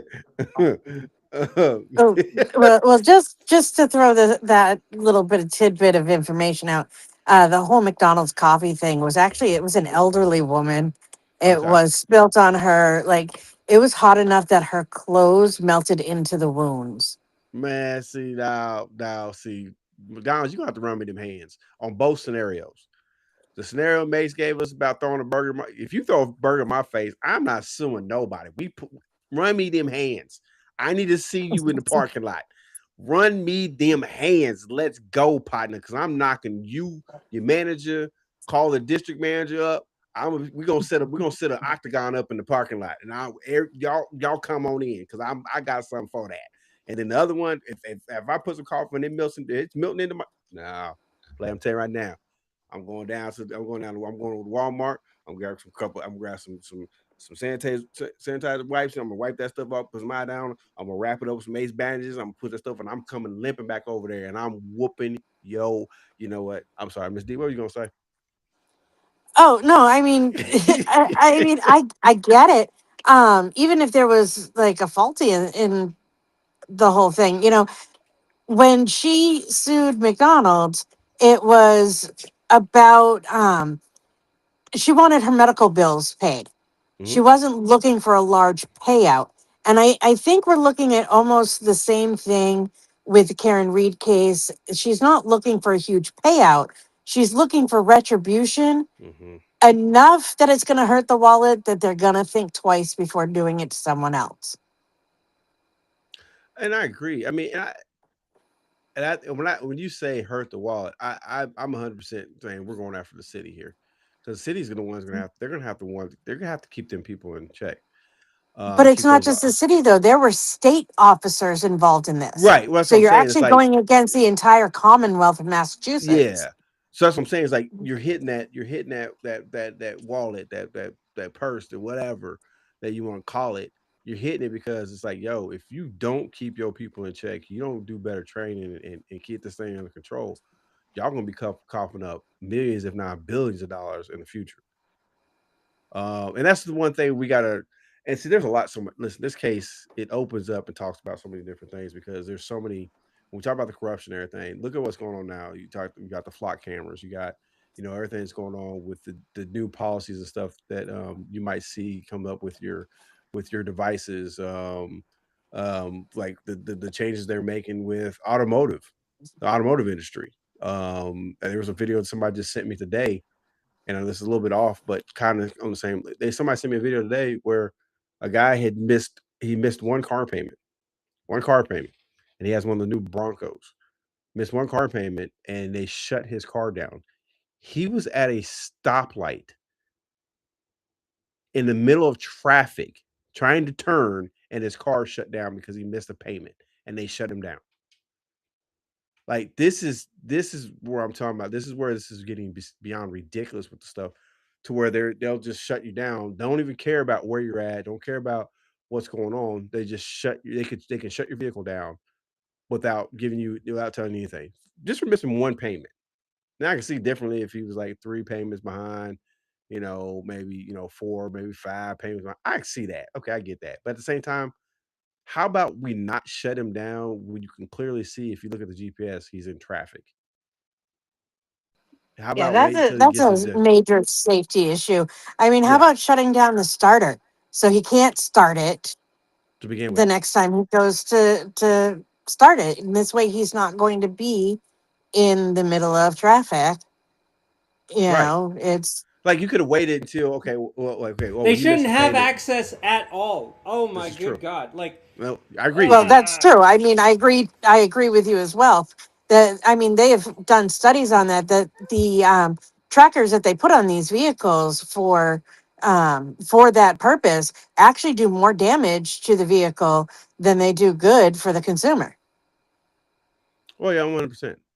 And my thing is like, you know what? I don't want to get on that. That's a whole different subject because Mhm. I got a whole playlist and a whole freaking thing that we can do. We can do a half of a season on, which is talking about all this stuff that's going on with the technology, and you look at what's going on with the administration, with people who are actually going to be profiting off of this type of stuff because they're investing in these companies that are they're help pushing to get these contracts for it. That's neither here or there. Anyways, back to this case. Yes. So, Miss D, question to you: Yeah. when you look at that title, and we're sitting there, and I'll put it back up there. Karen Reed not guilty of murder, but the war is just beginning. What are some of your thoughts run through with some of the conversations we've already had, and then some of this like knowledge that you have when it comes to this case? So I mean, the war on this, it's going to be a forever thing when you really break it down, because you're going up against government officials. Your police officers themselves, like I said, that's one thing, but when you're going after police officers, you're going after the town. When you're going after state troopers, you're going after the state. You're going after government officials and the embodiment that surrounds them. And again, there is a camaraderie or a brotherhood, if you will, of these officers, and they're going to do what they can to protect one another, you know, because nobody wants to be a whistleblower and say, hey, there's corruption going on. I mean, the mass public basically knows how much corruption is going on.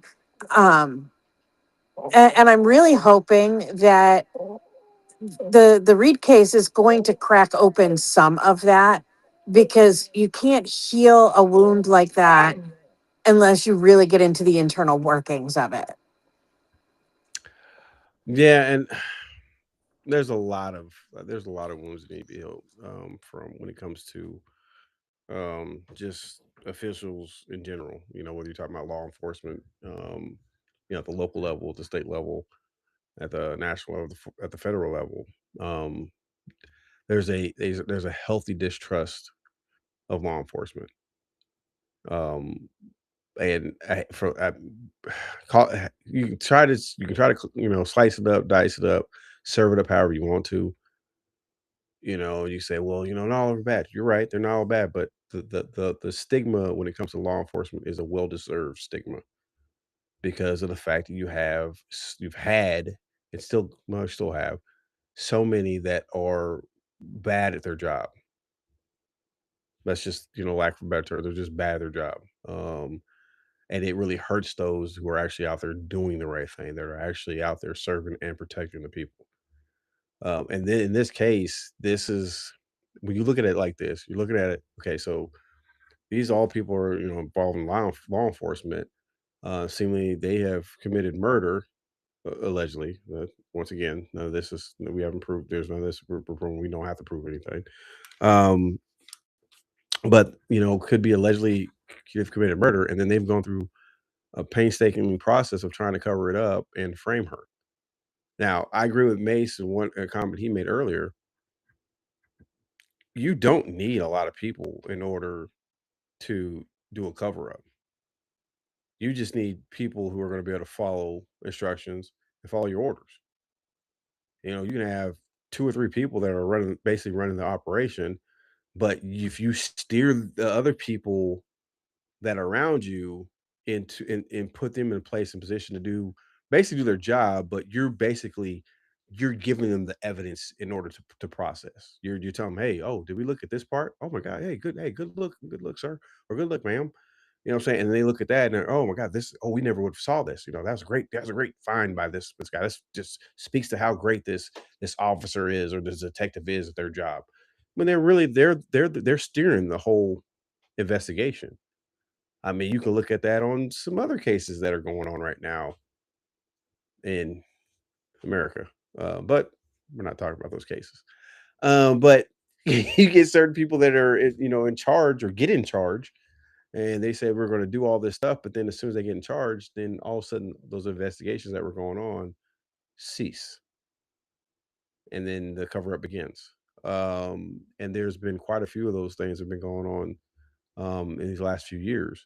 This is just one of many cases where this type of thing goes on. Okay, so this is where the opportunity I'm gonna give you both equal time an opportunity to rant about this case.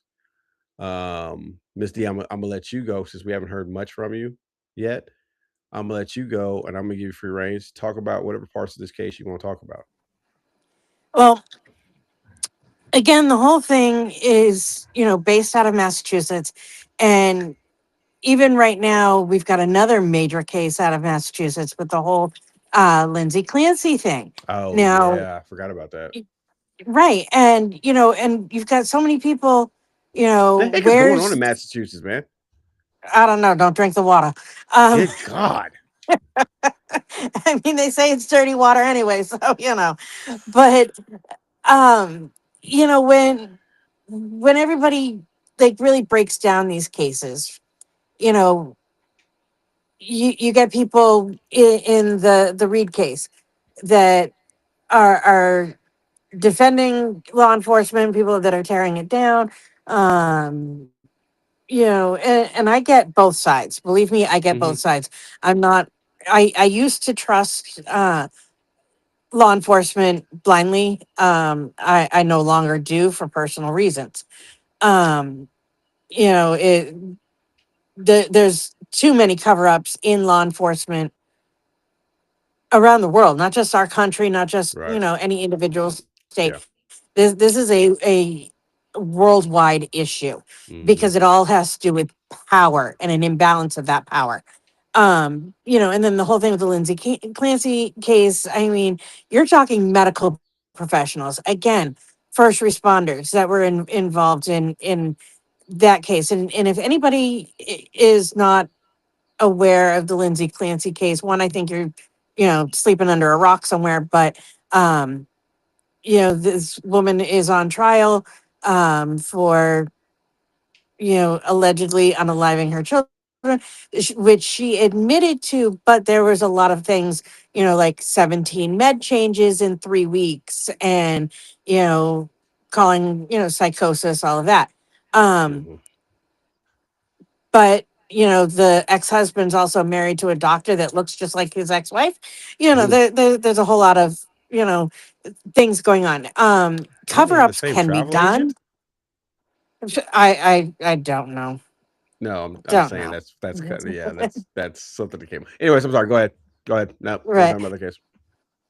But cover-ups happen every single day. And it doesn't matter if it's law enforcement, doesn't matter if it's government officials, doesn't matter if it's, Joe Schmo down the street, covering up a minor infraction. Cover-ups happen every day. And Hmm. actually, you're right, you don't need a whole lot of people. A lot of times the less people that are involved, The the more better. likely you are to get away with it Hmm. because less people to talk about it. Yeah. But that's allegedly. Yes. Yes. Don't come Yes. after me. Right. Right. Right. Exactly. um, that's just the psychology of it. Um, but yeah, no, as far as this particular case, it still boggles my mind because there were there was evidence that can exonerate her on the manslaughter charges. She did take the OUI. She served her probation for it. Hmm. Um, you know, I think and at this point too, there's so much evidence that is long gone Yeah. from the case to even be able to retry it properly because you're just going over and rehashing the same evidence that even the defense kind of looked and said, hey, this doesn't make sense. And then you've got all of the hearsay, you've got all of the circumstantial evidence that even like Mace was saying at the beginning, that her taillight wasn't even busted until they brought it into the evidence bunker. Like, you know, where was the chain of not chain of command, but the chain of custody? Hmm. Start investigating that. You know, I think they're just looking in the wrong places. Yeah. Yeah. Yeah. I don't think they've. I don't. Yeah. I don't. It's not the. I don't know. I can't say if it's the fact they're looking in the wrong places. They're trying to keep everybody else from looking in the right places. So yeah, Is I what mean, it you feels like. you It. you create enough mass confusion that nobody knows the truth, from the lie, then people are going to make their own opinions, and that's enough to, and it's a term I use all the time, it's enough to muddy the waters. Yes. Agree. I 100% agree with that. Yeah. Yeah. Anything else you're gonna add? Nope. All right, Mace, take it Mace. away.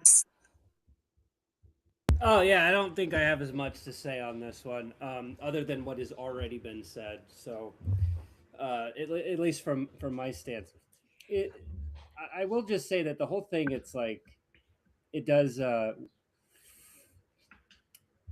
I can't help but look at the corruption element of it. Like, you know me, I do the tinfoil whatever, and just by looking at this case and seeing the reaction, and you know, they kind of the other people went on like a media tour, like to kind of like get the public to think that they aren't what the public thinks that they are, and it's done so heavy-handedly in a way to where I it's disingenuous. I don't believe them. It's essentially just trying to make them look better. Like they realize like their story isn't adding up. Too many people have looked at it and they're panicking, but they're doubling down. So looking at the corruption element of it in these people that are in these positions of power that have a level of influence, that have particular professional career relationships to be able to facilitate doing this alleged cover up in the first place, that's rather concerning, because broad scale, like that's kind of like how a lot of public trust and faith in these like government institution goes away because of the roles and actions of a few. So like the whole like back the blue thing. I think everybody sucks. I don't back anybody. Uh, but you know what I mean. Like I personally, I've never really had very good interactions with law enforcement. That's just me. I've never been arrested. Nothing like that. But the incidences that I've had with police officers just never been good, and it's mainly because this goes back to the whole power thing. You know, it's like more often than not, most of the law enforcement I've come across, they were very clearly peaked in high school, or they were the type of people where, and I want to say, I don't mean everybody. I'm limiting this to my interactions. But yeah, these are people that like, oh, you could tell they were a bully in high school, or you could tell like, you know, like there's something else that happened in their life to kind of, now that they're in this position of power, they kind of go overboard with it because it gives them a good feeling to have like power over the powerless. And this is all based upon the fact that they can get away with it. It's like the old qualified immunity thing. So when you peel back, and this isn't like the institution itself that's doing this cover up, right? It's the individuals that work within it, or people that what was it? I think that one of the issues that had come up was one of the guys was law enforcement but worked in a different jurisdiction. So it was like, why are you coming into our jurisdiction, like our area, when you don't even like work here, you know? Right. And that was something that kind of raised some red flags. And I do think it's very necessary we have law enforcement. It's necessary that we have these people that are willing to like do what they have to do to, you know, defend citizens. But more often than not, it's like you get people that they don't know law. So like you have all these First Amendment auditors. I can't stand them. It's very clear that most First Amendment auditors, they're just going out of their way, making YouTube content, trying to get a rise. Like we can set all the stuff aside. Like I appreciate what you're doing because I love the First Amendment. But aside from that, like I just shrug my shoulders. Like, come on, man. We know what you're doing. Like right. But and it's like it's kind of like when you get these political correspondents guys, like these political influencers, but they go to college campuses, like Charlie Kirk, for example, going to college campuses.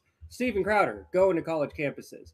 You know, they don't want to actually have these real hard hitting debates with actual people that are professionals in whatever they're debating, right?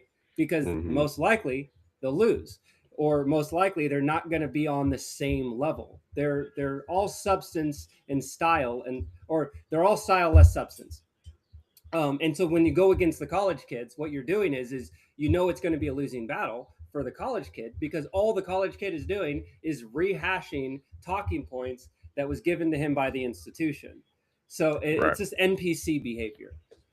I was going somewhere with this. Back to the law, tying it back to the law enforcement thing somehow. There you go. I was using that as like an example of another point I was trying to make, but I lost it because you know how I am. But yeah. I do believe that law enforcement's very important. And the problem is the individuals like this, who my assumption, my guess, my thought pattern of making this whole thing make sense. He went inside the house. Something happened that resulted in the people in the house killing him. Maybe he saw something he wasn't supposed to see. Maybe there was a confrontation or an argument. Who knows? But he went in the house. Something happened that resulted in him being killed, right? And you have people that work as a part of law enforcement that then make all of law enforcement look bad because they're using their positions within that institution to obfuscate responsibility and consequences for their own actions. And that's the part that I think is really bad, because I don't think like defunding the police, what the hell is that gonna do? Nothing. What we should be doing, if anything, is we need to be budgeting and allocating money properly. We shouldn't be like this whole qualified immunity thing. Get rid of it. Just get rid of it. It's more of an issue than anything else, because at the end of the day, it's the taxpayer that ends up having to flip the bill for these guys getting off scot-free.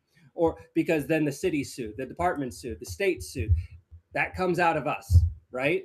Mhm. So yeah, and then we also need better training. We also need cops that actually know. That's it, the law. You have cops that don't know the law, right? That's a big one. If you don't know, if you're a police officer and you don't even know the First Amendment and what that entails, what are you even doing? It's first for a reason. It's the one amendment that kind of is foundational for everything that comes after it. Because without the First Amendment, nothing else really stands. And then you have like the whole Fourth Amendment thing. You have Fifth Amendment stuff, like all these basic things of us interacting with the private citizen interacting with the state. That's what a lot of these amendments are for, to protect us from the government, right? People don't look at it that way. But when people get into law enforcement, more often than not, it's like, I am the law. And that destroys an institution that is otherwise is supposed to be a benefit to all, supposed to protect all, supposed to uphold law, uphold order. And then you get these people that come in, use these roles to kind of benefit themselves, get themselves out of trouble, act more powerful than they otherwise, can handle. Yada yada yada, rant. I think that's where I'm at. Like, I love and appreciate having police officers, because we do need them in any form of civilized society. Yeah. But we've just given them way too much unchecked power, in the sense that you get these individuals that operate how they operate, and then it makes the whole institution look bad. And you can't, like, one bad apple. What was it? One bad apple doesn't ruin the bunch. Whatever the phrase is. One bad apple can spoil the bunch. Yeah, and it's like, it shouldn't be that way, but it is, because what do we hear of in the news? Whenever we hear something go bad, it gets blasted out everywhere. So yeah. one bad police dude. Oh my! I don't want to get on it. There's the cops out here are dog shit. But anyway, no, they ripped a house apart trying to get to someone inside that was already dead, and they didn't want to take responsibility for it, so they claimed qualified immunity. And there's been this weird legal. So long story short, I'll condense this. There was a guy that did something bad and barricaded himself inside this house, this townhouse. And the cops were trying to get him out, arrest him, all this stuff. And there was firearms and all this stuff involved. This is actually right down the street from here. Oh, wow. It was in a gated community. So what ended up happening is these cops, because there was a live stream of it, because we have a lot of independent journalists out here. So they'll get their little cell phones and they'll go and stage nearby anything, and then they'll report. So we were watching the live stream as this standoff was going on with the cops outside, and the cops were egging the dude on. They were literally shit talking. It's like, hey, we don't want to be here all night. I got other shit to do. Come on out. And wow. Trevor, we know you're in there. What the fuck? They turned off water, turned off power, and remember, it's a townhouse, so it's not just a single unit. It's a chunk of the building. And then on top of it, they do the whole tear gas and stuff. The tear gas goes all over the neighborhood instead of the one building. They evacuated a huge chunk of the neighborhood, and then they took a bunch of people's pets. So then when people finally came back afterwards, their pets were fucking gone. Half the pets were fucking either missing or dead. So yeah, when they were trying to finally get this guy, what they did is they saw an excavator. They went over and claimed the excavator, like that was in a nearby construction site, ripped off the wall of the building just to find out that the guy was dead inside. And then through all of this stuff, they're like, oh yeah, that was all in the line of duty. That was all technically we're allowed to do all that. So we're claiming qualified immunity. So we're not going to be responsible for any of this. They had nothing to break the door down. No, here's the thing. They already had a team that went inside. They had a SWAT team, broke down the door, made their way halfway into the house, but then they turned around and left because the guy was shooting at them. It's like you're already in there. That's the whole thing. If you're good, like same thing with the military, right? You're doing house clears and stuff. You expect, because you know that there's firearms involved, you expect the guy to be shooting. You expect the guy to, it's one of those things that you think is most likely going to happen. So as you do the house clear and you go from room to room, whatever, you have your whole staging. You make sure you got your battle buddies all checked, all cover angles, everything. You expect there to most likely potentially to be fire coming your way. And the moment it happens, y'all turn around scared and run away. I mean, I get nobody wants to get shot. It's like you're already in there. I get nobody wants to get shot, but you already in there, and that's your job.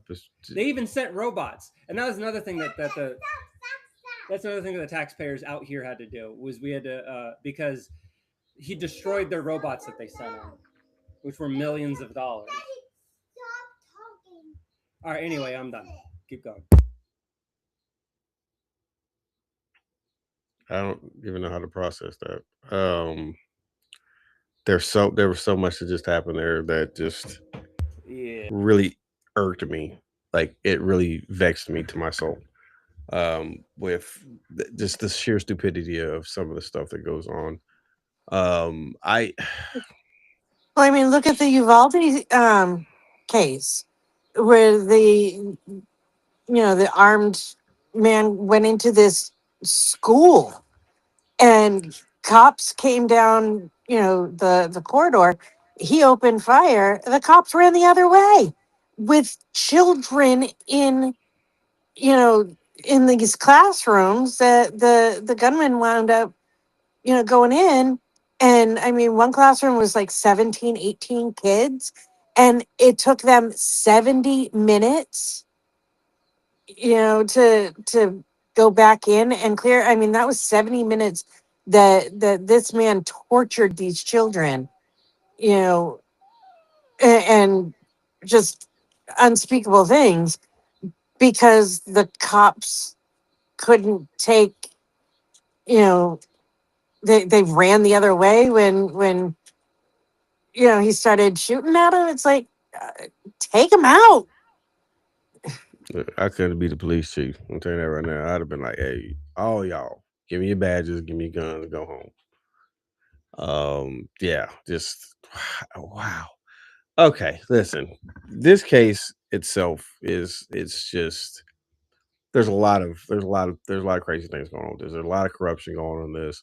And the thing that it begs the question is when you start to talk about things, you start bringing these questions up. How deep is that corruption?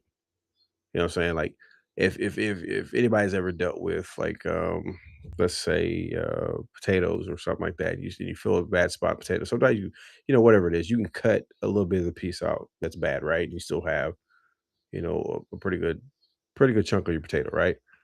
But there's sometimes when you go to cut something out of something, whether it's potatoes, meat, whatever it is, you're cutting it out and you realize, okay, it's a little deeper than what I thought it was. So maybe I need to throw this one out. And you go to the next one, you might find another bad spot. You cut that spot out. All right. And you might find yourself throwing away 4 or 5 different things. But before you start finding the good ones. And that's what goes on with a lot of this stuff. Here's the thing that really got me, right? The defense's star witness was Dr. Maria Russell, right? She's a dog bite expert. Because we brought up the whole thing about the dog bites and all that stuff up earlier. The prosecution tried their hardest to block her from testifying at the retrial, but the judge allowed it. Russell argued that the wounds on O'Keefe's arm were from a dog, supporting the defense's theory that he was attacked inside the house. But prosecutors hammered her on the stand, pointing out that no dog DNA was found on his clothing. They asked, how can you say that a dog, how can you say it was a dog bite if there was no dog DNA? So there's a lot. Listen, I can't. With this story, with this case, I can't even begin. And the fact that it's still not even really technically over. I mean, that part of it, kind of is from the simple fact is, yeah, she served her time for her misdemeanor. She's suing the people who are involved. Those are she accused of this stuff, and the fact they're countersuing her for defamation of character is just like, ugh, just take your L and go home. Like seriously, just we're at the playground. Okay, we understand that your basketball we've been playing with. You're mad because you didn't get picked for the last game. Just go ahead and take your ball and go home. Everybody just go home, call it a night, and just start your life over again tomorrow. Like Jesus, just stop. Um Now, I will ask this last question before we wrap things up. Did you hear about the Google search? Did we talk about that part? I heard about the Google search. Yes. Okay, and there's, I guess, the infamous Google search. The defense Mhm. claimed a witness Googled.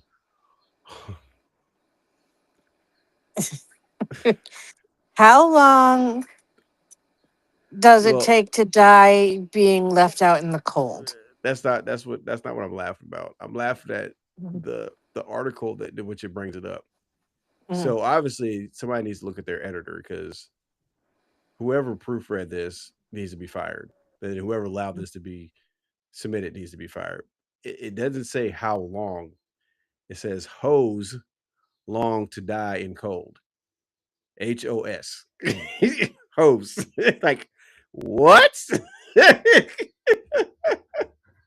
But yes, there was a Google search. How long does it take? How long does it take to die in the cold? Hours before the body was found, proving it cover up. Now I don't remember who they said actually did the Google search. Prosecution said it was a butt dial. Really, that's a weird thing. Like that's your explanation for a Google search where you actually have to type in. Now, understand something. When you're typing something, everybody already knows this. When you're typing this stuff in, whether it's on Google, YouTube, whatever, you typing this in, you say how to, and a whole list of things comes up, right? So you have to continue to keep typing to get to where you want, because if not, you're just gonna come to a whole bunch of like I start typing how to, then I might have like things to say how to program a universal remote, how to change a tire, how to because those are some of the things I've looked up before. You know what I'm saying? But if I'm looking up something and it's not what I want, and it go and I'm having to like, how can you butt dial? First of all, you can't butt dial a search, but that's neither here nor there. How can you butt dial how long to die in a cold? Like how what are your butt cheeks doing? And if that's the case, then you need to take that show on the road. You need to get paid because if your butt can type some stuff like in like that, you can multitask like a mother. Um, I just, It gives a whole new meaning to touch typing. God. I'm like I need you. I'm gonna need you to sanitize your screen before you hand that off to anybody. Like that, that just don't even sound right to me, fam. Anyway, I'm done with this case. This But case is yeah, I mean, the first searches that it came up was at like 6:54, which is after they discovered him and whatnot. And it was snowing that night and all of that. But then the prosecution came out and said, well, our forensics found that it was done at like 2 something in the morning. But I never saw where there was a question directed to any professional uh, in the tech community that could basically unencrypt it to figure out exactly when it happened. Yeah, I don't know. Like I said, there's just so much with this case that just it's extremely it's exhausting, and I'm not even involved in the case. It's like that's what gets me. It's like I'm not even involved in the case, and it's I'm exhausted. Like I can only imagine the defense. I can only imagine Karen Reed. I can only imagine the people who've gone through this case. Um, how exhausting this has been for them. Just looking at just skimming over some of the stuff that we've been talking about, and some of the stuff I'm looking at as far as all this everything's concerned is extremely exhausting. So I can only imagine. Um, yeah, I'm done with this right now for right now. Anyways, we'll revisit this as more updates come, and we might talk a little bit more about this case a little bit later. A little bit later. But at the same time, I just I can't right now. I don't want to adult. I don't want to adult anymore. Not today. I just I can't do it. Um, Miss D, you have anything you want to tell the good people before we get up out of here? Just remember that the prosecution is, they work for the law enforcement agencies. At least in New England, and you know, if the prosecutor or the state's picking up charges, it will say, prosecutor's office out of such and such police department.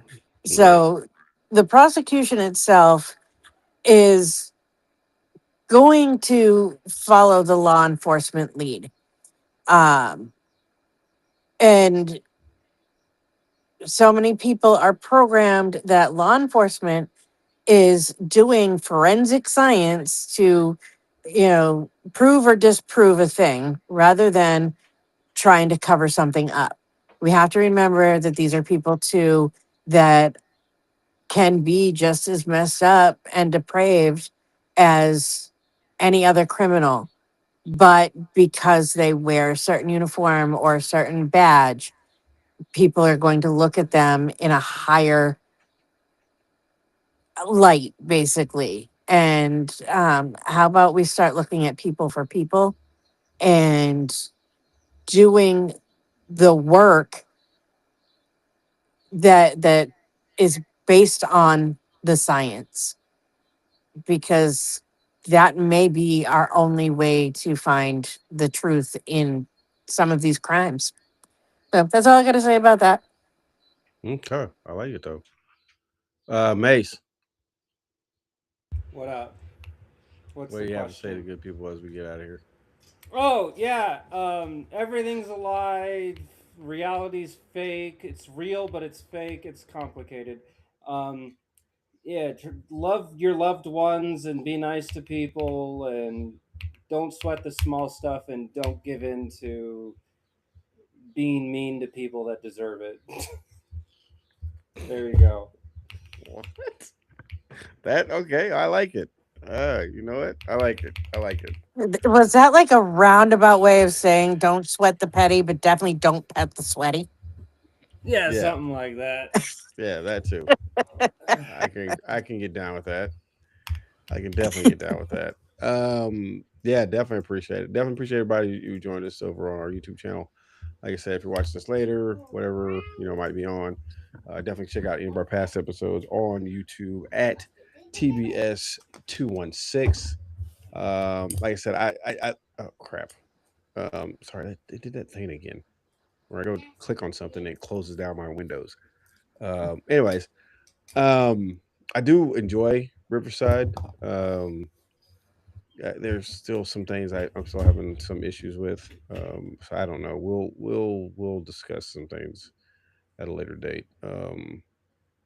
But yeah, I don't know. We'll discuss some things later date. Um, we have oh crap. Let's see. So give me a second. Let me pull this up. Okay, so yeah, we just did our skip week for conspiracy files. So we'll be back next Monday. Now we're talking about um I haven't came up with a actual title for this, but the subject for it is going to be leaving religion, cults, and excommunication. Is that what we're talking about? I believe. Yep. Okay. Yep. Yep. So that's what we're doing. I'll come up with a title, of course, for that for next week. So that should be interesting. I'm gonna try to see if there's a couple other people I can reach out to as well. Maybe they want to join us for this episode. But if not, that should be a fun episode. So that I should be. definitely think, there's going to be a big focus on the Leah Remini side of things. Mhm. Um, because I mean that one, I mean she blew the top off of Scientology when it came to that stuff. Yeah. So yeah, I'm interested in that.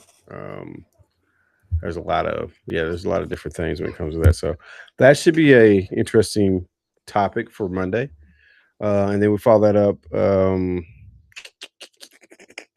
next Wednesday with a "Can You Survive" episode on the Birdman Show. So that should be fun.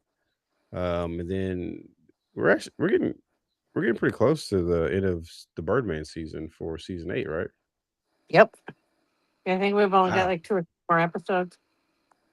Yeah, because we'll have can you survive? Then after that, we do the fall of the Dalphia case, and then after that is our season finale, mental health. Mm-hmm. Season 8 finale. That is crazy.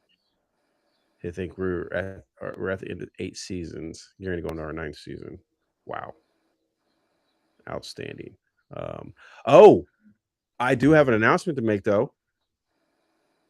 I can't show it on here because does YouTube? Yeah, YouTube has an issue with showing like firearms and stuff on. I'm not gonna do it. Yeah, I think unless it's like a designated like target practice kind of thing, they have an issue with it. Okay, well, I'm not gonna show it then. But for those who don't know, those who do know, I've been going to school SDI, Sonora Desert Institute, gunsmithing, and so I'm at the point right now where I'm doing a lot of my major projects. So I just finished up with one of my major projects, and it was building a muzzle loader. So I built my own muzzle loader. They sent me a kit for it, and I built it. I did all the sanding for it, the staining, and all that stuff for it. It is a fully functioning muzzle loader. Well, kind of. All the parts are there. It should work, but in the process of doing the final project of it and putting it all together, I dropped the trigger, and one of the springs busted off of it. So I have to order a new one. Other than that, it actually works. When I put it together the first time before I screwed everything down, I put everything in and actually pulled the trigger and it actually works and everything. So that's pretty cool. But anyways, I got it completed. It's all done. Turned my project in and I got a 99 on it. Yay! So yeah, Congratulations. I have one more major project to do, and that's my AR-15 build that they're going to be sending. So I'm extremely looking forward to that. That's gonna be fun, and I'm loving it because we get to keep all this stuff. So I'm loving it, being able to do that, put my own touch on it, my own spin on it, and doing some of the new tricks that they've taught us with some things. So it's gonna be a very fun project. So my plan is to actually with this one, and I didn't think about it until after I got done with this project. My plan is to once I get the build and everything, is to actually start filming. And so I have to make videos, throughout these final projects. I have to make videos. I had to make, assembly video. I did, show the video standing and show the video putting the parts together and stuff like that. Well, I plan on doing the same thing with the R15 build, but I'm gonna do it a little bit more elaborate. I'm gonna put together, and I'm actually gonna post that on one of our channels of doing that and put the whole process together and actually kind of show the whole thing. I might actually probably put it on our Rumble channel. I know we haven't been on there in a minute, but I might put that on there because there's a heck of a lot less restrictions. There's a lot of people doing a heck of a lot more stuff on there than I'm doing with that. So I might put it on there and then just send a link out for everybody to kind of check it out. But it's gonna be fun. I'm having a lot of fun with it. I'm getting close to graduation, so I'm just excited about it. So I really appreciate everybody being patient with us and the show with that going on. Plus, everything personally in my family. I just appreciate everybody. My closing thoughts are just simple. People just if you're single or if you've been in a relationship, and you get out of a relationship and you're getting yourself back out in the dating world, don't be so quick to just hook up with somebody, to be with somebody. Vet the people you are talking to. Vet the people you're going to be allowing in your life. We've been talking about and dealing with too many stories here lately where we got stuff like this. I mean, we haven't even talked about the Hayden Palantir situation with her unaliving. Everything that's going on with that. And she was such a phenomenal actress. I didn't know her personally, but watching her interviews and stuff like that, she seemed like a really genuinely good person. But then we found out, read her memoirs and stuff that's talk about that, all that crap that she went through. And it's like, dang, for real? It's like, man, it's just we gotta start vetting people that we let in our lives. Don't just stop living this fantasy world. If you're a guy or if you're a girl, oh my God, Mr. Right, or oh man, she's so, oh my God, she's so great, and you're ignoring all those signs. Stop, just stop. That enough is enough. It's 2026. Let's stop. Let's stop with the fantasizing crap. Get into the real world. Understand there are real monsters out there. You know what I'm saying? They don't, and they wear whatever face they need to wear to be able to get in your life, gain your trust, and then destroy it. So stop with all this stuff. Okay. I'm pretty sure there was a lot of signs that went on with what is going on in this case that people just ignored. And like I said, I don't know what's going on with this. I don't know what is going on with this, what was going on with him, that it seemed like a whole house just came in. It reminds me of that movie with John Travolta and Samuel L. Jackson, Basic. That's the name of it, Basic. If you've never seen that movie, if you want to talk about a suspenseful movie that has twists and turns and you have no idea what the heck is going on, even until the very end of the movie, you still don't know what's going on with it. It's just when you think you have it figured out, here comes another twist. But this reminds me of it because in that movie, there's a certain part where the recruits come together, and it's the Marine Corps. They're in the Marines, I believe. They come together to kill somebody, kill the drill sergeant, kill whoever was in charge of the company, which was Samuel L. Jackson. And it comes together like they're all out in a training exercise, and they kind of come together. They decide to take him out, and that's how the movie kind of just keeps on. And it's crazy. It's great. It's a great movie. It's older. It's an older movie. I mean, not old, but it came out back when Mason and I were still in the military when I first saw it. But absolutely love it. But this movie kind of reminds me of it when it comes to a lot of stuff. Like I have no idea what's going on with this movie now. To hear the stuff that the people going on in the house and this other stuff, and now they're saying, "Oh, well, yeah, he never came inside," but it's like, yeah, he was inside. And then it's like, "Oh, well, the dog bit him." Like, "Oh no, the dog didn't bite him." Or maybe it was a neighbor dog, that went to go pee on the mailbox and didn't know he was in the snow, and he startled him, so he bit him or something. I don't freaking know. But anyways, there's a lot of craziness going on with this. So I don't know, but people just be careful out there. This world is very crazy. People in charge of this world do not care about you. So stop thinking that somebody's actually looking out for you, and actually look out for yourself and your family. Those who are doing their job will continue to do their job, and they'll be there when they need to be there. But don't think that you're going to get one of the good ones every single time they come out to your door. Jesus, I need a drink. Anyways, it's been a week, y'all. It's been a week, and we're in the middle of hump day.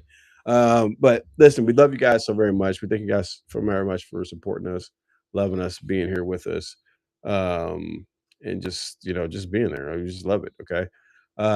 So for Mace, for Miss D, for Def Light, for Ace, for Mama Bambi, for everybody involved with the Birdman Studios, Birdman Show, Conspiracy Files, and just everybody in general. We love you guys. Thank you guys so very much. For those who got a chance to join me on my TikTok, I was live on TikTok. I think it was yesterday. No, was it yesterday? Yeah, yesterday. Yeah, it was yesterday. Yeah, I decided to do a little cooking. It was myself, Rain, and Des were all in the kitchen, so I decided to go live. I hadn't gone live on TikTok in quite some time. I actually kind of missed it when I was on there. So we might try to sneak that in every once in a while for those who are still on TikTok, just to say what's up. Reach out, let you guys know we definitely not forgot about you guys. We still love you guys. So yeah, I might do that, from here from time to time. Won't be anything planned, just be kind of impromptu type stuff, open the boxes up just to see how everybody's doing. So yeah, for everybody here at the Birdman Studios family and everything, we love you guys. We'll see you guys on Monday when we come back to talk about a little bit of what are we talking about? Oh yeah. Leaving religion, cults, and extra communication. Come on. Yeah. Communication. Yeah. Yeah. Excommunication. Words Yeah. are hard. Yeah. Yeah. Had another stroke. At this rate, I think I'm having at least 5 strokes a week. Yeah, just yeah, it's there. Anyways, thank you guys. We love you guys. We will see you guys next Monday. For the Birdman Show, I'm Birdman Mace. There's Miss D. We're out. Go ahead and do it with us as we get up out of here. Hit him, Miss D. Caw. That's right. And we're